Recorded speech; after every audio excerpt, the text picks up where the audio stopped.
ਸਤਨਾਮ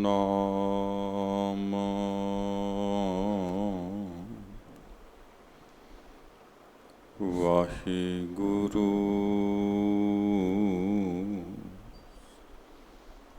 ਸਾਹਿਬ ਜੀ।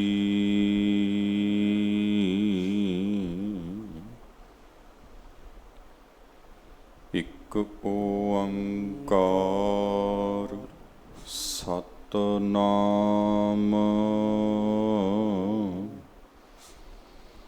ਕਰਤਾ ਪੁਰਖ ਨਿਰਭਉ ਨਿਰਵੈਰ ਅਕਾਲ ਮੂਰਤ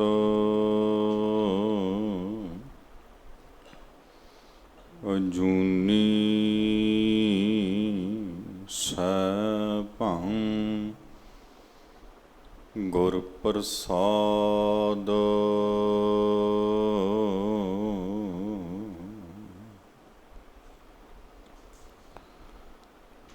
ਡੰਡਾਉਤ ਬੰਧਨ ਅਨੇਕ ਬਾਰ ਸਰਬ ਕਲਾ ਸਮਰੱਥ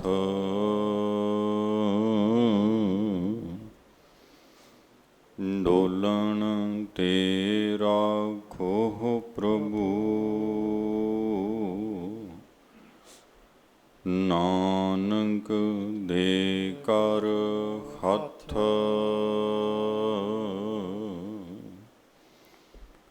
ਆਏ ਪ੍ਰਭ ਸ਼ਰਨਾਗਤੀ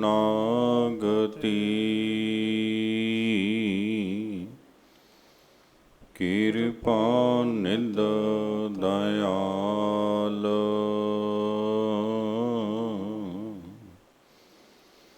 ਏਕ ਅਖਰ ਹਰ ਮਨ ਬਸਤ ਨਾਨਕ ਹੋਤ ਨਿਹਾਲ।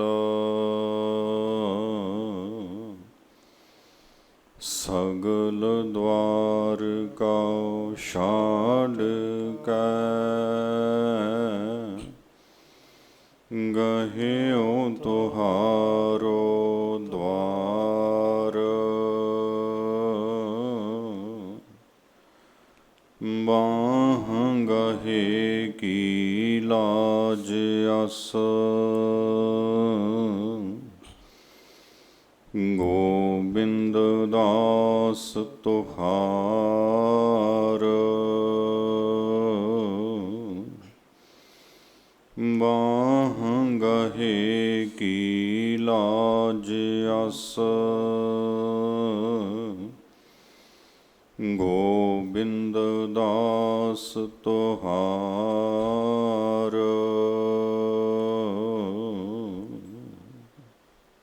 ਸਤਨਾਮ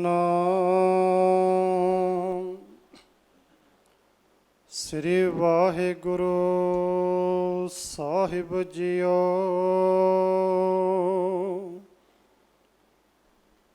ਚਮਰਟਾ ਗਾਂਠ ਨਾ ਜਨਈ ਲੋਗ ਗਠਾਵਾ ਪਨਹੀ। ਚਮਰਟਾ ਗਾਂਠ ਨਾ ਜਨਈ ਲੋਗ ਗਠਾਵਾ ਪਨਹੀ। ਰਹਾਉ ਆਰ ਨਹੀਂ ਜਹ ਤੋ ਪਾਉ ਨਹੀਂ ਰਾਂਬੀ ਠਾਉ ਪਾਉ। ਲੋਗ ਗੰਠ ਗੰਠ ਖਰਾਬੇ ਗੁਚਾ ਹਾਂ ਬਿਨ ਗੰਠੈ ਜਾਏ ਪਹੁੰਚਾ। ਰਵਿਦਾਸ ਜਪੈ ਰਾਮ ਨਾਮਾ ਮੋਹ ਜਮ ਸਿਉ ਨਾਹੀ ਕਾਮਾ। ਰਵਿਦਾਸ ਜਪੈ ਰਾਮ ਨਾਮਾ ਮੋਹ ਜਮ ਸਿਉ ਨਾਹੀ ਕਮ।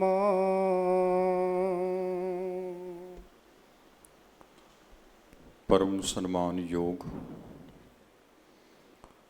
ਜੁਗੋ ਜੁਗ ਅਟਲ ਗਰੀਬ ਨਿਵਾਜ ਸਤਿਗੁਰੂ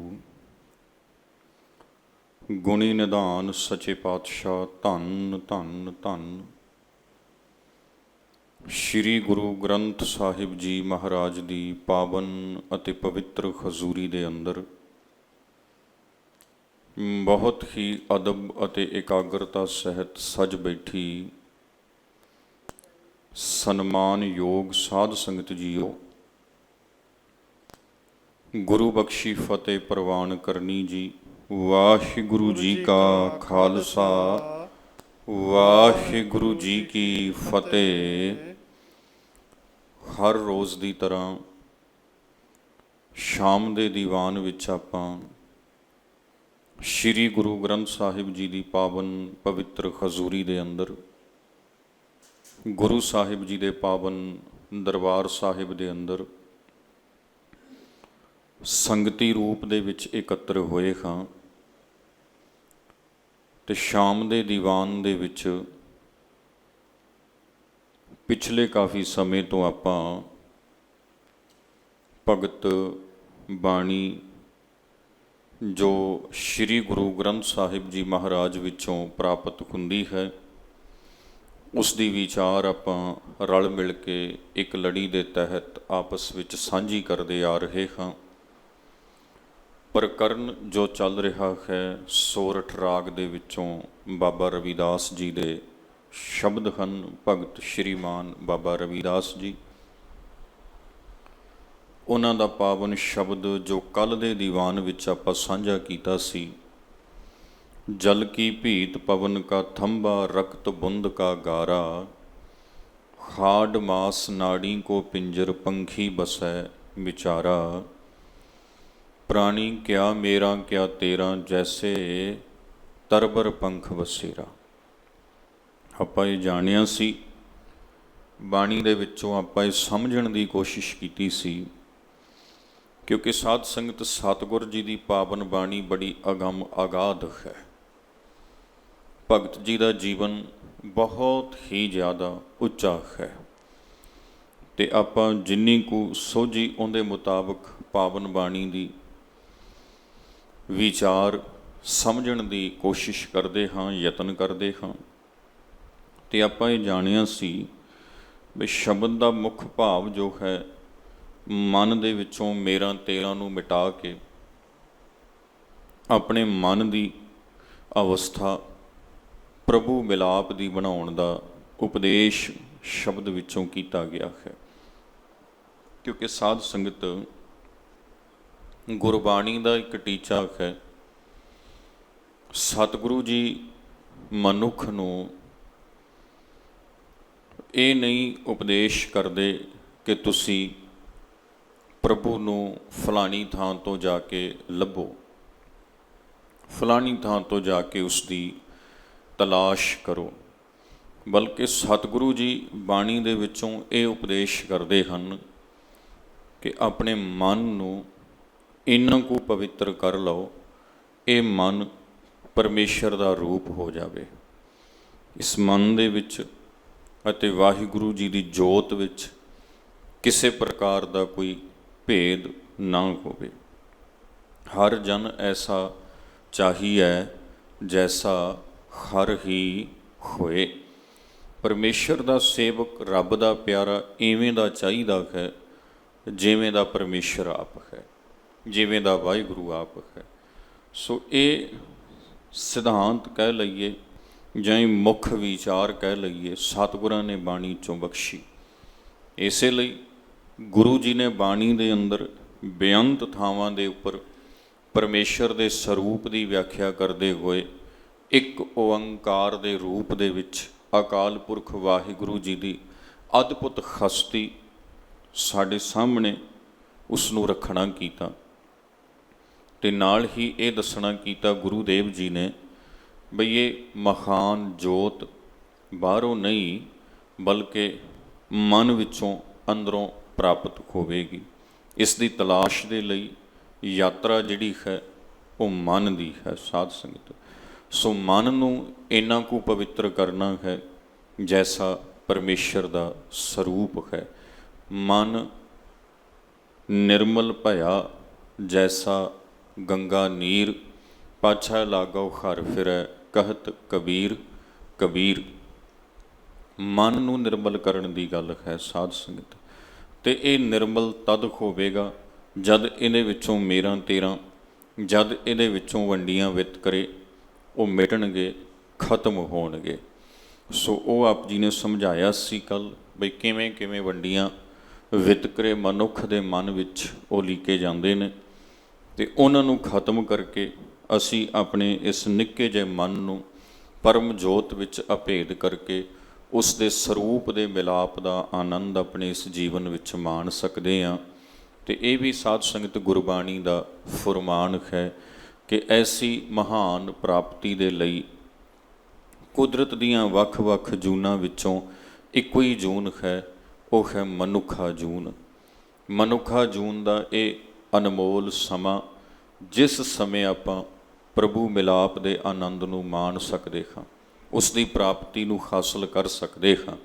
ਹੋਰ ਕੋਈ ਸਮਾਂ ਨਹੀਂ ਹੈ, ਹੋਰ ਕੋਈ ਜੂਨ ਦੇ ਵਿੱਚ ਐਸਾ ਸਾਨੂੰ ਮੁਕਾਮ ਪ੍ਰਾਪਤ ਨਹੀਂ ਹੋਣਾ ਜਿਸ ਸਮੇਂ ਇਹ ਆਨੰਦ ਅਤੇ ਮਿਲਾਪ ਦੀ ਅਵਸਥਾ ਨੂੰ ਮਾਣਿਆ ਜਾ ਸਕਦਾ ਹੋਵੇ। ਸੋ ਅਗਲਾ ਸ਼ਬਦ ਸਾਧ ਸੰਗਤ 7 ਨੰਬਰ ਸ਼ਬਦ ਹੈ ਰਾਗ ਸੋਰਠ ਦਾ, ਭਗਤ ਰਵਿਦਾਸ ਜੀ ਦੀ ਬਾਣੀ ਦਾ ਅੰਤਲਾ ਸ਼ਬਦ ਹੈ।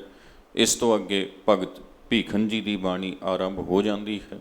ਸੋ ਆਪਾਂ ਇਹ ਜੋ ਸ਼ਬਦ ਹੈ ਭਗਤ ਰਵਿਦਾਸ ਜੀ ਦਾ, ਚਮਰਟਾ ਗਾਂਠ ਨਾ ਜਨਈ ਲੋਕ ਗਠਾਵੈ ਪਨਹੀ, ਇਹ 3 ਪਦਿਆਂ ਦਾ ਸ਼ਬਦ ਹੈ, 2-2 ਤੁਕਾਂ ਦਾ ਇੱਕ ਪਦਾ ਹੈ।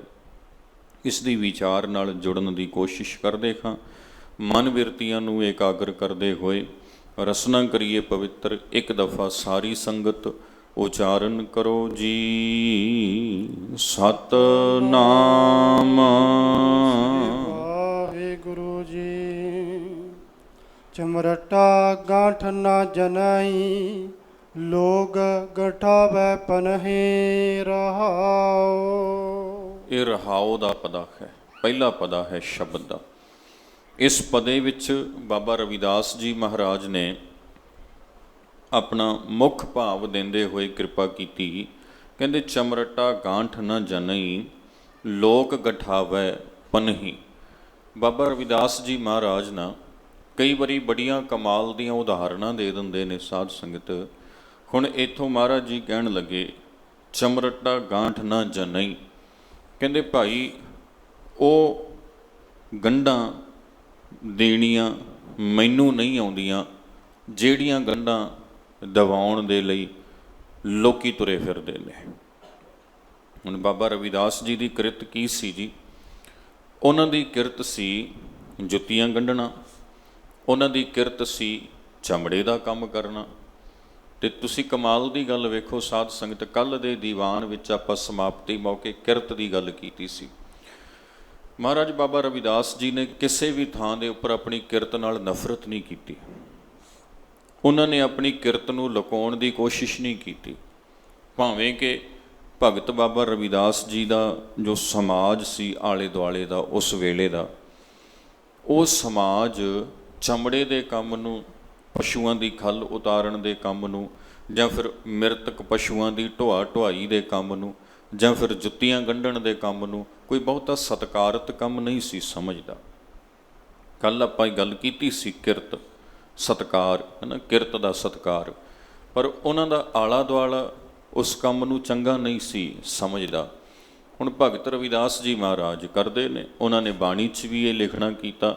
ਉਹ ਕਹਿਣ ਲੱਗੇ ਮੇਰੀ ਜ਼ਾਤ ਕੁਟ ਬਾਂਡਲਾ ਢੋਰ ਢੁਵੰਤਾ ਨਿਤ ਹੈ ਬਾਨਾਰਸੀ ਆਸ ਪਾਸਾ। ਉਹ ਕਹਿੰਦੇ ਭਾਈ ਸਾਡਾ ਕੰਮ ਹੀ ਪਸ਼ੂਆਂ ਨੂੰ ਢੋਣਾ ਹੈ, ਉਹਨਾਂ ਦੇ ਚਮੜੇ ਨੂੰ ਢੋਣਾ ਹੈ, ਚਮੜੇ ਦੇ ਵਿੱਚ ਰਹਿਣਾ ਹੈ। ਪਰ ਬਾਬਾ ਰਵਿਦਾਸ ਜੀ ਮਹਾਰਾਜ ਨੇ ਕਦੀ ਵੀ ਆਪਣੀ ਕਿਰਤ ਨੂੰ ਨਾ ਤਾਂ ਲੁਕਾਉਣ ਦੀ ਕੋਸ਼ਿਸ਼ ਕੀਤੀ, ਨਾ ਹੀ ਆਪਣੀ ਕਿਰਤ ਨੂੰ ਕਿਤੇ ਛੁਟਿਆ ਕੇ ਦੱਸਣ ਦੀ ਕੋਸ਼ਿਸ਼ ਕੀਤੀ, ਬਲਕਿ ਜਿਹੜੀ ਕਿਰਤ ਉਹ ਕਰਦੇ ਸਨ ਉਹਦੇ ਵਿੱਚ ਉਹਨਾਂ ਨੇ ਆਪਣੀ ਸੰਤੁਸ਼ਟੀ ਜ਼ਾਹਰ ਕੀਤੀ ਵੀ ਅਸੀਂ ਇਹ ਕਿਰਤ ਕਰਦੇ ਹਾਂ ਅਤੇ ਕਰਦੇ ਹਾਂ। ਹੁਣ ਜੇ ਜੁੱਤੀ ਪੈਰ 'ਚ ਪਾਉਣੀ ਆ, ਕਿਸੇ ਨੂੰ ਤੇ ਬਣਾਉਣੀ ਪਏਗੀ ਨਾ, ਕੋਈ ਤੇ ਬਣਾਏਗਾ ਨਾ। ਤੇ ਅੱਜ ਵੇਖੋ ਸਾਧ ਸੰਗਤ ਜੋੜਿਆਂ ਦੇ ਜੁੱਤੀਆਂ ਦੇ ਬਿਜ਼ਨਸ ਕਿੰਨੇ ਵੱਡੇ ਵੱਡੇ ਨੇ। ਲੋਕੀ ਮਾਣ ਕਰਦੇ, ਅਖੇ ਜੀ ਫਲਾਣੀ ਕੰਪਨੀ ਦਾ ਅਸੀਂ ਜੋੜਾ ਲੈ ਕੇ ਆਇਆ, ਕਿੰਨੇ ਦਾ? ਕਹਿੰਦੇ 7,500 ਦਾ। ਜੁੱਤੀਆਂ ਹੀ ਨੇ, ਅਖੀਰ ਪੈਰਾਂ 'ਚ ਪਾਈਆਂ ਹੋਈਆਂ ਨੇ। ਅੱਜ ਉਹ ਚੀਜ਼ਾਂ ਇੱਕ ਬ੍ਰਾਂਡ ਬਣ ਗਈਆਂ ਹੈ ਨਾ। ਉਹਨਾਂ ਕੰਪਨੀਆਂ ਦੇ ਮਾਲਕ, ਉਹਨਾਂ ਨੂੰ ਕਿੰਨੀ ਵੱਡੀ ਇੱਜ਼ਤ ਦੁਨੀਆ ਵਿੱਚ ਮਿਲ ਗਈ ਹੈ। ਪਰ ਬਾਬਾ ਰਵਿਦਾਸ ਜੀ ਦੇ ਸਮੇਂ ਉਹ ਸਮਾਜ ਇਹੋ ਜਿਹਾ ਸੀ, ਬਣਤਰ ਇਹੋ ਜਿਹੀ ਬਣਾ ਦਿੱਤੀ ਗਈ ਸੀ ਉਸ ਵੇਲੇ ਦੇ ਸਮਾਜ ਦੇ ਆਗੂ ਲੋਕਾਂ ਵੱਲੋਂ, ਭਾਵੇਂ ਉਹ ਬ੍ਰਾਹਮਣ ਸ਼੍ਰੇਣੀ ਸੀ, ਭਾਵੇਂ ਉਹ ਜਿਹੜੀ ਵੀ ਸੀ, ਇਹੋ ਜਿਹੀ ਬਣਤਰ ਬਣਾ ਦਿੱਤੀ ਗਈ ਸੀ ਜਿਸ ਬਣਤਰ ਦੇ ਵਿੱਚ ਚਮੜੇ ਦੀ ਕਿਰਤ ਕਰਨ ਵਾਲੇ ਲੋਕਾਂ ਨੂੰ ਬਹੁਤਾ ਸਤਿਕਾਰ ਨਹੀਂ ਸੀ ਦਿੱਤਾ ਜਾਂਦਾ। ਪਰ ਬਾਬਾ ਰਵਿਦਾਸ ਜੀ ਕਹਿੰਦੇ ਭਾਈ ਅਸੀਂ ਇਹ ਕਿਰਤ ਕਰਦੇ ਹਾਂ, ਬਨਾਰਸ ਵਿੱਚ ਰਹਿੰਦੇ ਹਾਂ, ਸਾਨੂੰ ਆਪਣੀ ਕਿਰਤ ਨਾਲ ਨਾ ਕੋਈ ਨਫ਼ਰਤ ਹੈ ਤੇ ਨਾ ਹੀ ਸਾਨੂੰ ਆਪਣੀ ਕਿਰਤ, ਆਪਣੇ ਕੰਮ ਨੂੰ ਛੁਪਾਉਣ ਦੀ ਲੋੜ ਹੈ, ਨਾ ਸ਼ਰਮ ਮਹਿਸੂਸ ਕਰਦੇ ਹਾਂ। ਹਾਂ ਅਸੀਂ ਇਹ ਕਿਰਤ ਕਰਦੇ ਹਾਂ, ਸੋ ਕਰਦੇ ਹਾਂ। ਮਾਣ ਨਾਲ ਉਹਨਾਂ ਨੇ ਡੰਕੇ ਦੀ ਚੋਟ ਤੇ ਇਹ ਗੱਲ ਆਖੀ। ਇੱਥੋਂ ਇੱਕ ਗੱਲ ਸਮਝੀ ਜਾ ਸਕਦੀ ਹੈ ਵੀ ਕਿਰਤ ਦੀ ਰਿਸਪੈਕਟ ਬਾਬਾ ਰਵਿਦਾਸ ਜੀ ਮਹਾਰਾਜ, ਉਹਨਾਂ ਦੇ ਜੀਵਨ ਵਿੱਚ ਕਿੰਨੀ ਵੱਡੀ ਪੱਧਰ ਤੇ ਬਣੀ ਹੋਈ ਸੀ। ਇੱਜ਼ਤ, ਆਦਰ ਤੇ ਮਾਣ ਕਿੰਨੀ ਵੱਡੀ ਪੱਧਰ ਤੇ ਬਣਿਆ ਹੋਇਆ ਸੀ। ਜੇ ਉਹ ਆਪਣੇ ਕੰਮ ਨੂੰ ਇੰਨਾ ਪਿਆਰ ਕਰਦੇ ਨੇ ਤੇ ਜਿਹੜੇ ਹੋਰ ਵੱਖ-ਵੱਖ ਤਰ੍ਹਾਂ ਦੀ ਕਿਰਤ ਕਰਨ ਵਾਲੇ ਲੋਕ ਹੋਣਗੇ, ਕਿਰਤੀ ਲੋਕ, ਕਿਰਤੀ ਕੰਮ ਕਰਨ ਵਾਲੇ, ਕੰਮੀ ਲੋਕ, ਉਹਨਾਂ ਨੂੰ ਕਿੱਡਾ ਮਾਣ, ਕਿੱਡੀ ਇੱਜ਼ਤ, ਕਿੱਡਾ ਸਤਿਕਾਰ ਬਾਬਾ ਜੀ ਦਿੰਦੇ ਹੋਣਗੇ, ਸਮਝਿਆ ਜਾ ਸਕਦਾ। ਖੈਰ, ਕਹਿਣ ਲੱਗੇ ਚਮਰਟਾ ਗਾਂਠ ਨ ਜਨਈ, ਲੋਕ ਗਠਾਵੈ ਪਨਹੀ। ਲੋਕ ਆਪਣੀਆਂ ਪਨਹੀਆਂ ਨੂੰ, ਪਨਹੀ ਦਾ ਅਰਥ ਹੁੰਦਾ ਜੁੱਤੀ, ਜੋੜਾ ਪੈਰ 'ਚ ਪਾਉਣ ਵਾਲੀ ਜੁੱਤੀ, ਉਹਨਾਂ ਜੁੱਤੀਆਂ ਨੂੰ ਗੰਢਾਉਣ ਦੇ ਲਈ ਤੁਰੇ ਫਿਰਦੇ ਨੇ, ਉਹਨਾਂ ਜੁੱਤੀਆਂ ਨੂੰ ਸਿਵਾਣ ਦੇ ਲਈ ਤੁਰੇ ਫਿਰਦੇ ਨੇ। ਤੇ ਬਾਬਾ ਰਵਿਦਾਸ ਜੀ ਕਹਿੰਦੇ ਮੈਂ ਇਹ ਗੰਢ ਦੇਣੀ, ਮੈਂ ਇਹ ਤਰੋਪੇ ਲਾਉਣੇ, ਮੈਂ ਨਹੀਂ ਜਾਣਦਾ ਇਹ ਕੰਮ। ਲੋਕ ਕਈ ਇਹ ਕੰਮ ਲਈ ਮੇਰੇ ਕੋਲ ਆਉਂਦੇ ਨੇ, ਪਰ ਕਹਿੰਦੇ ਮੈਂ ਇਹ ਕੰਮ ਨਹੀਂ ਜਾਣਦਾ। ਹੁਣ ਇਹ ਗੱਲ ਕਿਵੇਂ ਮੰਨੀ ਜਾ ਸਕਦੀ ਹੈ ਜੀ? ਇਹਦੇ ਅੱਖਰੀ ਅਰਥ ਇਹ ਬਣਦੇ ਨੇ ਦੋਵੇਂ ਤੁਕਾਂ ਦੇ। ਫਿਰ ਤੋਂ ਆਪਾਂ ਸਮਝੀਏ, ਚਮਰਟਾ ਗਾਂਠ ਨਾ ਜਨਈ। ਬਾਬਾ ਰਵਿਦਾਸ ਜੀ ਕਹਿੰਦੇ ਭਾਵੇਂ ਮੈਂ ਚਮਰਟਾ, ਚੰਮ ਦਾ ਕੰਮ ਕਰਨ ਵਾਲਾ ਹਾਂ, ਪਰ ਗਾਂਠ ਨਾ ਜਨਈ, ਮੈਂ ਇਹ ਗੰਢਾਂ ਦੇਣੀਆਂ, ਤਰੋਪੇ ਲਾਉਣੇ ਮੈਂ ਨਹੀਂ ਜਾਣਦਾ। ਲੋਕ ਗਠਾਵੈ ਪਨਹੀ, ਲੋਕ ਆ ਕੇ ਆਪਣੀ ਪਨਹੀ, ਆਪਣੀ ਜੁੱਤੀ ਗੰਢਾਉਂਦੇ ਨੇ, ਉਹ ਤਰੋਪੇ ਲਵਾਉਂਦੇ ਨੇ, ਕਹਿੰਦੇ ਮੈਂ ਜਾਣਦਾ ਨਹੀਂ। ਹੁਣ ਇਹ ਗੱਲ ਕਿਵੇਂ ਕਹਿ ਸਕਦੇ ਆਪਾਂ? ਬਾਬਾ ਰਵਿਦਾਸ ਜੀ ਦਾ ਕੰਮ ਇਹ ਸੀ। ਤੇ ਫਿਰ ਇੱਥੋਂ ਸਮਝਣਾ ਪਏਗਾ ਬਈ ਆਪਣੇ ਕੰਮ ਦੀ ਰਾਹੀਂ ਬਾਬਾ ਰਵਿਦਾਸ ਜੀ ਗੱਲ ਸਾਨੂੰ ਕੋਈ ਹੋਰ ਸਮਝਾ ਰਹੇ ਨੇ। ਉਹ ਕੀ ਸਮਝਾ ਰਹੇ ਨੇ? ਉਹ ਇਹ ਸਮਝਾ ਰਹੇ ਨੇ, ਕਹਿੰਦੇ ਲੋਕ ਗਠਾਵੈ ਪਨਹੀ, ਜਿਹੜੇ ਆਮ ਲੋਕ ਨੇ ਨਾ, ਆ ਸਰੀਰ ਰੂਪੀ ਜੁੱਤੀ ਨੂੰ ਗੰਢਣ ਦੇ ਵਿੱਚ ਹੀ ਪਏ ਹੋਏ ਨੇ। ਆ ਜਿਹੜਾ ਸਰੀਰ ਰੂਪੀ ਜੋੜਾ ਨਾ, ਸਰੀਰ ਰੂਪੀ ਪਨਹੀ ਜੁੱਤੀ ਹੈ, ਇਹਨੂੰ ਗੰਢਾਉਣ ਦੇ ਚੱਕਰ 'ਚ ਪਏ ਹੋਏ ਨੇ। ਕੋਈ ਇਹਨੂੰ ਗੰਢਾਉਣ ਦੇ ਲਈ ਕਿਸੇ ਤੀਰਥ ਤੇ ਤੁਰਿਆ ਫਿਰਦਾ, ਕੋਈ ਕਿਸੇ ਧਰਮ ਸਥਾਨ ਤੇ ਤੁਰਿਆ ਫਿਰਦਾ, ਕੋਈ ਕਿੱਥੇ ਤੁਰਿਆ ਫਿਰਦਾ ਹੈ। ਇੱਛਾ ਲੋਕਾਂ ਦੀ ਇਹ ਹੈ ਬਈ ਸਾਡਾ ਇਹ ਸਰੀਰ, ਸਾਡਾ ਇਹ ਜੀਵਨ ਪ੍ਰਮਾਤਮਾ ਨਾਲ ਜੁੜ ਜਾਵੇ। ਇੱਛਾ ਤੇ ਜੁੜਨ ਦੀ ਹੈ, ਪਰ ਜੁੜਨ ਦੇ ਲਈ ਜਿਹੜਾ ਸਾਧਨ ਚੁਣਿਆ ਗਿਆ, ਉਹ ਸਾਧਨ ਕੋਈ ਹੋਰ ਚੁਣ ਲਿਆ ਗਿਆ।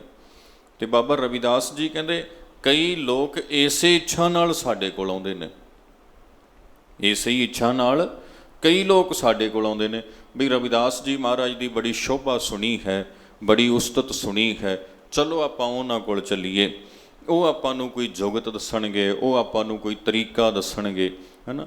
ਬਾਬਾ ਰਵਿਦਾਸ ਜੀ ਕਹਿੰਦੇ ਚਮਰਟਾ ਗਾਂਠ ਨਾ ਜਨਈ, ਕਹਿੰਦੇ ਮੈਂ ਇੱਦਾਂ ਦੀਆਂ ਗੰਢਾਂ ਦੇਣੀਆਂ ਨਹੀਂ ਜਾਣਦਾ ਹਾਂ, ਮੈਂ ਇੱਦਾਂ ਦੀਆਂ ਗੰਢਾਂ ਦੇਣੀਆਂ ਨਹੀਂ ਜਾਣਦਾ ਜਿਹਦੇ ਵਿੱਚ ਲੋਕਾਂ ਨੂੰ ਕੇਵਲ ਭਰਮਾਂ 'ਚ ਪਾਇਆ ਜਾਵੇ ਤੇ ਭਰਮਾਂ 'ਚ ਪਾ ਕੇ ਆਖਿਆ ਜਾਏ ਵੀ ਭਾਈ ਫਲਾਣੇ ਥਾਂ ਤੇ ਜਾ ਕੇ ਇਹ ਫਲ ਮਿਲਦਾ ਹੈ ਤੇ ਫਲਾਣੇ ਥਾਂ ਤੇ ਜਾ ਕੇ ਇਹ ਫਲ ਮਿਲਦਾ ਹੈ, ਤੁਸੀਂ ਫਲਾਣੀ ਥਾਂ ਤੇ ਜਾਓਗੇ ਤੇ ਤੁਹਾਨੂੰ ਇਹ ਮਿਲੇਗਾ, ਫਲਾਣੀ ਥਾਂ ਤੇ ਜਾਓਗੇ ਤੇ ਇਹ ਮਿਲੇਗਾ। ਬਾਬਾ ਰਵਿਦਾਸ ਜੀ ਕਹਿੰਦੇ ਨਾ, ਇਹ ਗੰਢਾਂ ਦੇਣੀਆਂ ਮੈਨੂੰ ਨਹੀਂ ਆਉਂਦੀਆਂ। ਸਾਡੀ ਤੇ ਇੱਕੋ ਹੀ ਗੰਢ ਆ, ਸਾਡਾ ਤੇ ਇੱਕੋ ਹੀ ਤਰੀਕਾ ਹੈ। ਉਹ ਤਰੀਕਾ ਕੀ ਹੈ ਜੀ? ਉਹ ਹੈ ਪ੍ਰੇਮ ਦੀ ਗੰਢ ਦਾ ਤਰੀਕਾ, ਉਹ ਹੈ ਪਰਮੇਸ਼ਰ ਦੀ ਪ੍ਰੇਮਾ ਭਗਤੀ ਦਾ ਤਰੀਕਾ। ਆਪਣੀ ਕਿਰਤਕਾਰ ਕਰਦੇ ਹੋਏ ਰੱਬ ਜੀ ਦੀ ਪ੍ਰੇਮਾ ਭਗਤੀ ਕਰਨੀ, ਉਹ ਤਰੀਕਾ ਅਸੀਂ ਆਪਣੇ ਜੀਵਨ ਵਿੱਚ ਅਪਣਾਇਆ ਹੋਇਆ ਹੈ। ਇਸ ਤੋਂ ਬਿਨਾਂ ਜਿਹੜੇ ਹੋਰ ਤਰੀਕੇ ਲੋਕਾਂ ਨੇ ਅਪਣਾਏ ਨੇ ਵੀ ਫਲਾਣੀ ਥਾਂ ਤੇ ਜਾ ਕੇ ਐਂ ਹੋ ਜਾਂਦਾ, ਫਲਾਣੇ ਤੀਰਥ ਦੀ ਯਾਤਰਾ ਕਰਕੇ ਐਂ ਪ੍ਰਾਪਤੀ ਹੋ ਜਾਂਦੀ, ਬਾਬਾ ਰਵਿਦਾਸ ਜੀ ਕਹਿੰਦੇ ਇਹ ਗੰਢਾਂ ਦੇਣੀਆਂ ਭਾਈ ਇਹ ਨਹੀਂ ਸਾਨੂੰ ਆਉਂਦੀਆਂ, ਇਹ ਨਹੀਂ ਨਾ ਹੀ ਅਸੀਂ ਇਹ ਗੰਢਾਂ ਦਿੱਤੀਆਂ ਨੇ ਤੇ ਨਾ ਹੀ ਅਸੀਂ ਇਹ ਗੰਢਾਂ ਦੇਣ ਵਾਸਤੇ ਕਿਸੇ ਨੂੰ ਆਖਦੇ ਹਾਂ। ਸਾਧ ਸੰਗਤ ਕਈ ਵਾਰੀ ਆਪਾਂ ਬੇਨਤੀ ਸਾਂਝੀ ਕੀਤੀ ਵੀ ਜਿੰਨੇ ਵੀ ਰੱਬ ਦੇ ਪਿਆਰੇ ਮਹਾਂਪੁਰਖ ਮਹਾਨ ਪੁਰਖ ਹੋਏ ਨੇ, ਭਾਵੇਂ ਉਹ ਬਾਬਾ ਕਬੀਰ ਜੀ ਮਹਾਰਾਜ ਨੇ, ਬਾਬਾ ਰਵਿਦਾਸ ਜੀ ਮਹਾਰਾਜ ਨੇ, ਜਿੰਨੇ ਵੀ ਗੁਰਮੁਖ ਪਿਆਰੇ ਪਰਮੇਸ਼ਰ ਦੇ ਭਗਤ ਹੋਏ ਨੇ ਹੈ ਨਾ, ਉਹ ਸਾਰੇ ਸੰਤ ਭਗਤ ਜਿਨ੍ਹਾਂ ਨੇ ਆਪਣੇ ਜੀਵਨ ਦੇ ਵਿੱਚ ਅਕਾਲ ਪੁਰਖ ਦੀ ਪ੍ਰਾਪਤੀ ਦੇ ਨਾਲ ਨਾਲ ਬੜੇ ਘੋਰ ਮੱਲਾਂ ਮਾਰੀਆਂ, ਬਾਣੀ ਉਚਾਰੀ ਜੋ ਅੱਜ ਸਾਡੇ ਲਈ ਇੱਕ ਰੌਸ਼ਨੀ ਦਾਤਾ ਹੈ, ਸੇਧ ਦਾਤਾ ਹੈ, ਕਲਿਆਣ ਦੇ ਲਈ ਇੱਕ ਮਾਤਰ ਸਾਧਨ ਹੈ। ਹੁਣ ਬਾਬਾ ਜੀ ਹੋਣੀ, ਭਗਤ ਜੀ ਮਹਾਰਾਜ ਹੋਣੀ, ਇਹ ਆਪਣੇ ਜੀਵਨ ਦੇ ਵਿੱਚ ਕਿੰਨੇ ਕੁ ਤੀਰਥਾਂ ਦੀ ਯਾਤਰਾ ਕਰ ਚੁੱਕੇ ਨੇ ਜੀ, ਕਿੱਥੇ ਕਿੱਥੇ ਗਏ ਨੇ ਦੱਸੋ। ਪ੍ਰਭੂ ਪ੍ਰਾਪਤੀ ਦੀ ਇੱਛਾ ਵਾਸਤੇ ਬਾਬਾ ਨਾਮਦੇਵ ਜੀ ਮਹਾਰਾਜ ਨੇ ਕੋਈ ਯਾਤਰਾ ਕੀਤੀ ਆ ਦੱਸੋ ਜੀ। ਭਗਤ ਕਬੀਰ ਜੀ ਮਹਾਰਾਜ ਨੇ ਕੋਈ ਯਾਤਰਾ ਕੀਤੀ ਆ। ਭਗਤ ਰਵਿਦਾਸ ਜੀ ਮਹਾਰਾਜ ਨੇ ਕਿਸੇ ਤੀਰਥ ਪੂਜਾ ਦੇ ਵਿੱਚ ਉਚੇਚਾ ਵਿਸ਼ਵਾਸ ਰੱਖ ਕੇ ਉਸ ਪਾਸੇ ਤੋਰਨ ਦੀ ਗੱਲ ਕੀਤੀ ਆ? ਨਹੀਂ ਨਾ। ਅੱਜ ਸਾਧ ਸੰਗਤ ਖਿਮਾ ਕਰਨੀ ਮੈਨੂੰ, ਮੈਂ ਇੱਕ ਬੇਨਤੀ ਕਰਨ ਲੱਗਿਆ ਵਾਂ, ਅੱਜ ਆਪਣਾ ਸਮਾਜ ਨਾ ਬੁਰੀ ਤਰ੍ਹਾਂ ਵੰਡਿਆ ਪਿਆ ਹੋਇਆ ਹੈ, ਜ਼ਾਤਾਂ ਦੇ ਚੱਕਰ 'ਚ ਬੁਰੀ ਤਰ੍ਹਾਂ ਵੰਡਿਆ ਪਿਆ ਹੋਇਆ ਹੈ। ਮੈਂ ਇੱਕ ਸੁਣ ਰਿਹਾ ਸਾਂ, ਉਹ ਤੁਸੀਂ ਵੀ ਸੁਣਿਆ ਹੋਣਾ, ਉਹ ਚੱਲ ਰਿਹਾ ਅੱਜ ਕੱਲ੍ਹ ਵਾਹਵਾ, ਬਈ ਇੱਕ ਪਿੰਡ ਦੇ ਵਿੱਚ ਅਰਦਾਸ ਕੀਤੀ ਗਈ ਬਾਬਾ ਰਵਿਦਾਸ ਜੀ ਨੂੰ ਮੁੱਖ ਰੱਖ ਕੇ, ਤੇ ਉਹਦੇ ਵਿੱਚ ਬਾਕਾਇਦਾ ਸ਼ਬਦਾਵਲੀ ਹੈ ਜਿਹੜੀ ਉਹ ਜ਼ਾਤਾਂ ਵਾਲੀ ਵਰਤੀ ਜਾ ਰਹੀ ਆ, ਬਾਕਾਇਦਾ ਇੱਕ ਬਰਾਦਰੀ ਦੇ ਲੋਕਾਂ ਦੀ ਵਰਤੀ ਜਾ ਰਹੀ ਆ। ਹੁਣ ਸਾਧ ਸੰਗਤ, ਉਹ ਮੈਨੂੰ ਨਹੀਂ ਪਤਾ ਵੀ ਉਹ ਗੁਰੂ ਗ੍ਰੰਥ ਸਾਹਿਬ ਦੇ ਸਨਮੁਖ ਹੋ ਰਹੀ ਆ ਅਰਦਾਸ ਜਾਂ ਕਿਹਦੇ ਸਨਮੁਖ ਹੋ ਰਹੀ ਆ, ਉਹ ਤੇ ਨਹੀਂ ਪਤਾ, ਪਰ ਹਾਂ ਉਹ ਹੂਬਹੂ ਨਕਲ ਹੈ ਸਿੱਖ ਅਰਦਾਸ ਦੀ। ਜਿਹੜੀ ਅਰਦਾਸ ਆਪਾਂ ਗੁਰੂ ਗ੍ਰੰਥ ਸਾਹਿਬ ਦੇ ਸਨਮੁਖ ਖੜ੍ਹ ਕੇ ਕਰਦੇ ਹਨ, ਉਹ ਜਿੰਨੀ ਕੁ ਕਿਸੇ ਨੇ ਉਹ ਸ਼ੇਅਰ ਕੀਤੀ, ਸਾਂਝੀ ਕੀਤੀ, ਉਹ ਹੈ ਉਹਦੀ ਨਕਲ। ਪਰ ਇਹ ਚੀਜ਼ਾਂ ਜੇ ਪ੍ਰਚਲਿਤ ਹੋਈਆਂ, ਜੇ ਬਾਬਾ ਰਵਿਦਾਸ ਜੀ ਦੀ ਬਾਣੀ ਗੁਰੂ ਗ੍ਰੰਥ ਸਾਹਿਬ ਤੋਂ ਵੱਖ ਕਰਕੇ ਕਿਸੇ ਨੇ ਵੱਖਰਾ ਗ੍ਰੰਥ ਤਿਆਰ ਕਰਕੇ ਆਪਣਾ ਡੇਰਾ ਚਲਾਇਆ ਵੀ ਆ ਨਾ, ਤੇ ਮੈਂ ਬੇਨਤੀ ਕਰਦਿਆਂ, ਨਿਰਸੰਦੇਹ ਬੇਨਤੀ ਕਰਦਿਆਂ ਸਾਧ ਸੰਗਤ, ਕਿਸੇ ਨਾ ਕਿਸੇ ਥਾਂ ਦੇ ਉੱਪਰ ਇਹ ਕਮਜ਼ੋਰੀ ਸਾਡੇ ਆਗੂਆਂ ਦੀ ਵੀ ਰਹੀ ਆ, ਸਾਡੇ ਭਾਈਆਂ ਦੀ ਵੀ ਰਹੀ ਆ। ਇੱਕ ਤੇ ਉਹ ਸਮਾਂ ਸੀ ਜਦੋਂ ਸੱਚੇ ਪਾਤਸ਼ਾਹ ਨੇ ਅੰਮ੍ਰਿਤ ਛਕਾ ਕੇ ਸਾਰਿਆਂ ਨੂੰ ਇੱਕ ਕੀਤਾ। ਇੱਕ ਉਹ ਸਮਾਂ ਸੀ ਜਦੋਂ ਸਤਿਗੁਰੂ ਗੁਰੂ ਨਾਨਕ ਪਾਤਸ਼ਾਹ ਨੇ ਬਾਣੀ ਇਕੱਤਰ ਕੀਤੀ। ਗੁਰੂ ਅਰਜਨ ਪਾਤਸ਼ਾਹ ਜੀ ਨੇ ਬਾਣੀ ਸ਼ਾਮਲ ਕਰਕੇ ਇੱਕ ਪੋਥੀ, ਇੱਕ ਗ੍ਰੰਥ ਤਿਆਰ ਕਰਕੇ ਸਨਮਾਨ ਤੇ ਸਤਿਕਾਰ ਸਭਨਾਂ ਨੂੰ ਦੇਣਾ ਕੀਤਾ। ਤੇ ਅੱਜ ਉਹ ਗ੍ਰੰਥ ਹੈ ਨਾ ਜਿਹੜਾ, ਉਹਨੂੰ ਇੱਦਾਂ ਵੰਡਿਆ ਜਾ ਰਿਹਾ। ਮੈਨੂੰ ਕਹਿ ਦੇਣਾ ਵੀ ਅੱਜ ਕਈ ਲੋਕੀ ਗੁਰੂ ਅਰਜਨ ਦੇਵ ਜੀ ਤੋਂ ਵੀ ਸਿਆਣੇ ਜੰਮ ਪਏ, ਗੁਰੂ ਨਾਨਕ ਤੋਂ ਵੀ ਸਿਆਣੇ ਜੰਮਣ ਲੱਗ ਪਏ। ਉਹ ਕਹਿੰਦੇ ਵੀ ਉਹਨਾਂ ਨੇ ਤਾਂ ਬਾਣੀ ਇੱਕ ਥਾਂ ਤੇ ਇਕੱਠੀ ਕੀਤੀ ਸੀ, ਅਸੀਂ ਅੱਡ ਕਰਨੀ ਆ, ਅਸੀਂ ਚੱਕ ਕੇ ਆਹ ਸ਼ਬਦ ਆਹ ਭਗਤ ਦੇ ਅੱਡ, ਆਹ ਸ਼ਬਦ ਆਹ ਭਗਤ ਦੇ ਅੱਡ ਕਰਕੇ ਅਸੀਂ ਗ੍ਰੰਥ ਵੱਖਰਾ ਤਿਆਰ ਕਰਨਾ। ਉਹ ਗੁਰੂ ਸਾਹਿਬ ਤੋਂ ਸਿਆਣੇ ਜਿਹੜੇ ਹੈਗੇ ਆ ਉਹ ਪੈਦਾ ਹੋਣ ਲੱਗ ਪਏ ਅੱਜ ਦੇ ਸਮੇਂ 'ਚ। ਇਹਦੇ ਉੱਪਰ ਗੌਰ ਕਰਨੀ ਪਏਗੀ ਸਾਧ ਸੰਗਤ। ਬੇਨਤੀ ਮੈਂ ਕਰਦਿਆਂ ਵੀ ਸਿੱਖ ਧਰਮ ਦੇ ਵਿੱਚ ਜ਼ਾਤ ਦੀ ਮਹਾਨਤਾ, ਅਹੰਕਾਰ ਨੂੰ ਕੋਈ ਥਾਂ ਨਹੀਂ ਆ, ਕੋਈ ਥਾਂ ਨਹੀਂ ਆ। ਤੇ ਫਿਰ ਵੀ ਪਤਾ ਨਹੀਂ ਕਿਉਂ ਸਾਡੇ ਪੰਜਾਬ ਦੇ ਵਿੱਚ, ਸਾਡੇ ਸਿੱਖ ਸਮਾਜ ਵਿੱਚ ਜ਼ਾਤਾਂ ਪਾਤਾਂ ਆ ਨਾ ਜਿਹੜੀਆਂ, ਉਹਨਾਂ ਦਾ ਬੋਲਬਾਲਾ ਰਿਹਾ ਵਾ, ਹੈਗਾ ਵਾ। ਗੁਰਦੁਆਰਾ ਪ੍ਰਬੰਧ ਦੀਆਂ ਚੋਣਾਂ ਹੋਣੀਆਂ ਹੋਣ ਤੇ ਬਾਕਾਇਦਾ ਉਹਦੇ 'ਚ ਇੱਕ ਜਰਨਲ ਸੀਟ ਹੁੰਦੀ ਆ, ਇੱਕ ਉਹਦੇ 'ਚ ਰਿਜ਼ਰਵ ਸੀਟ ਹੁੰਦੀ ਆ। ਸ਼੍ਰੋਮਣੀ ਕਮੇਟੀ ਦੀਆਂ ਜਿੰਨੀਆਂ ਵੋਟਾਂ ਪੈਂਦੀਆਂ ਤੁਸੀਂ ਵੇਖਦੇ ਹੀ ਹੋ, ਇੱਕ ਸੀਟ ਤੇ 2 ਕੈਂਡੀਡੇਟ ਖੜ੍ਹੇ ਹੁੰਦੇ ਆ।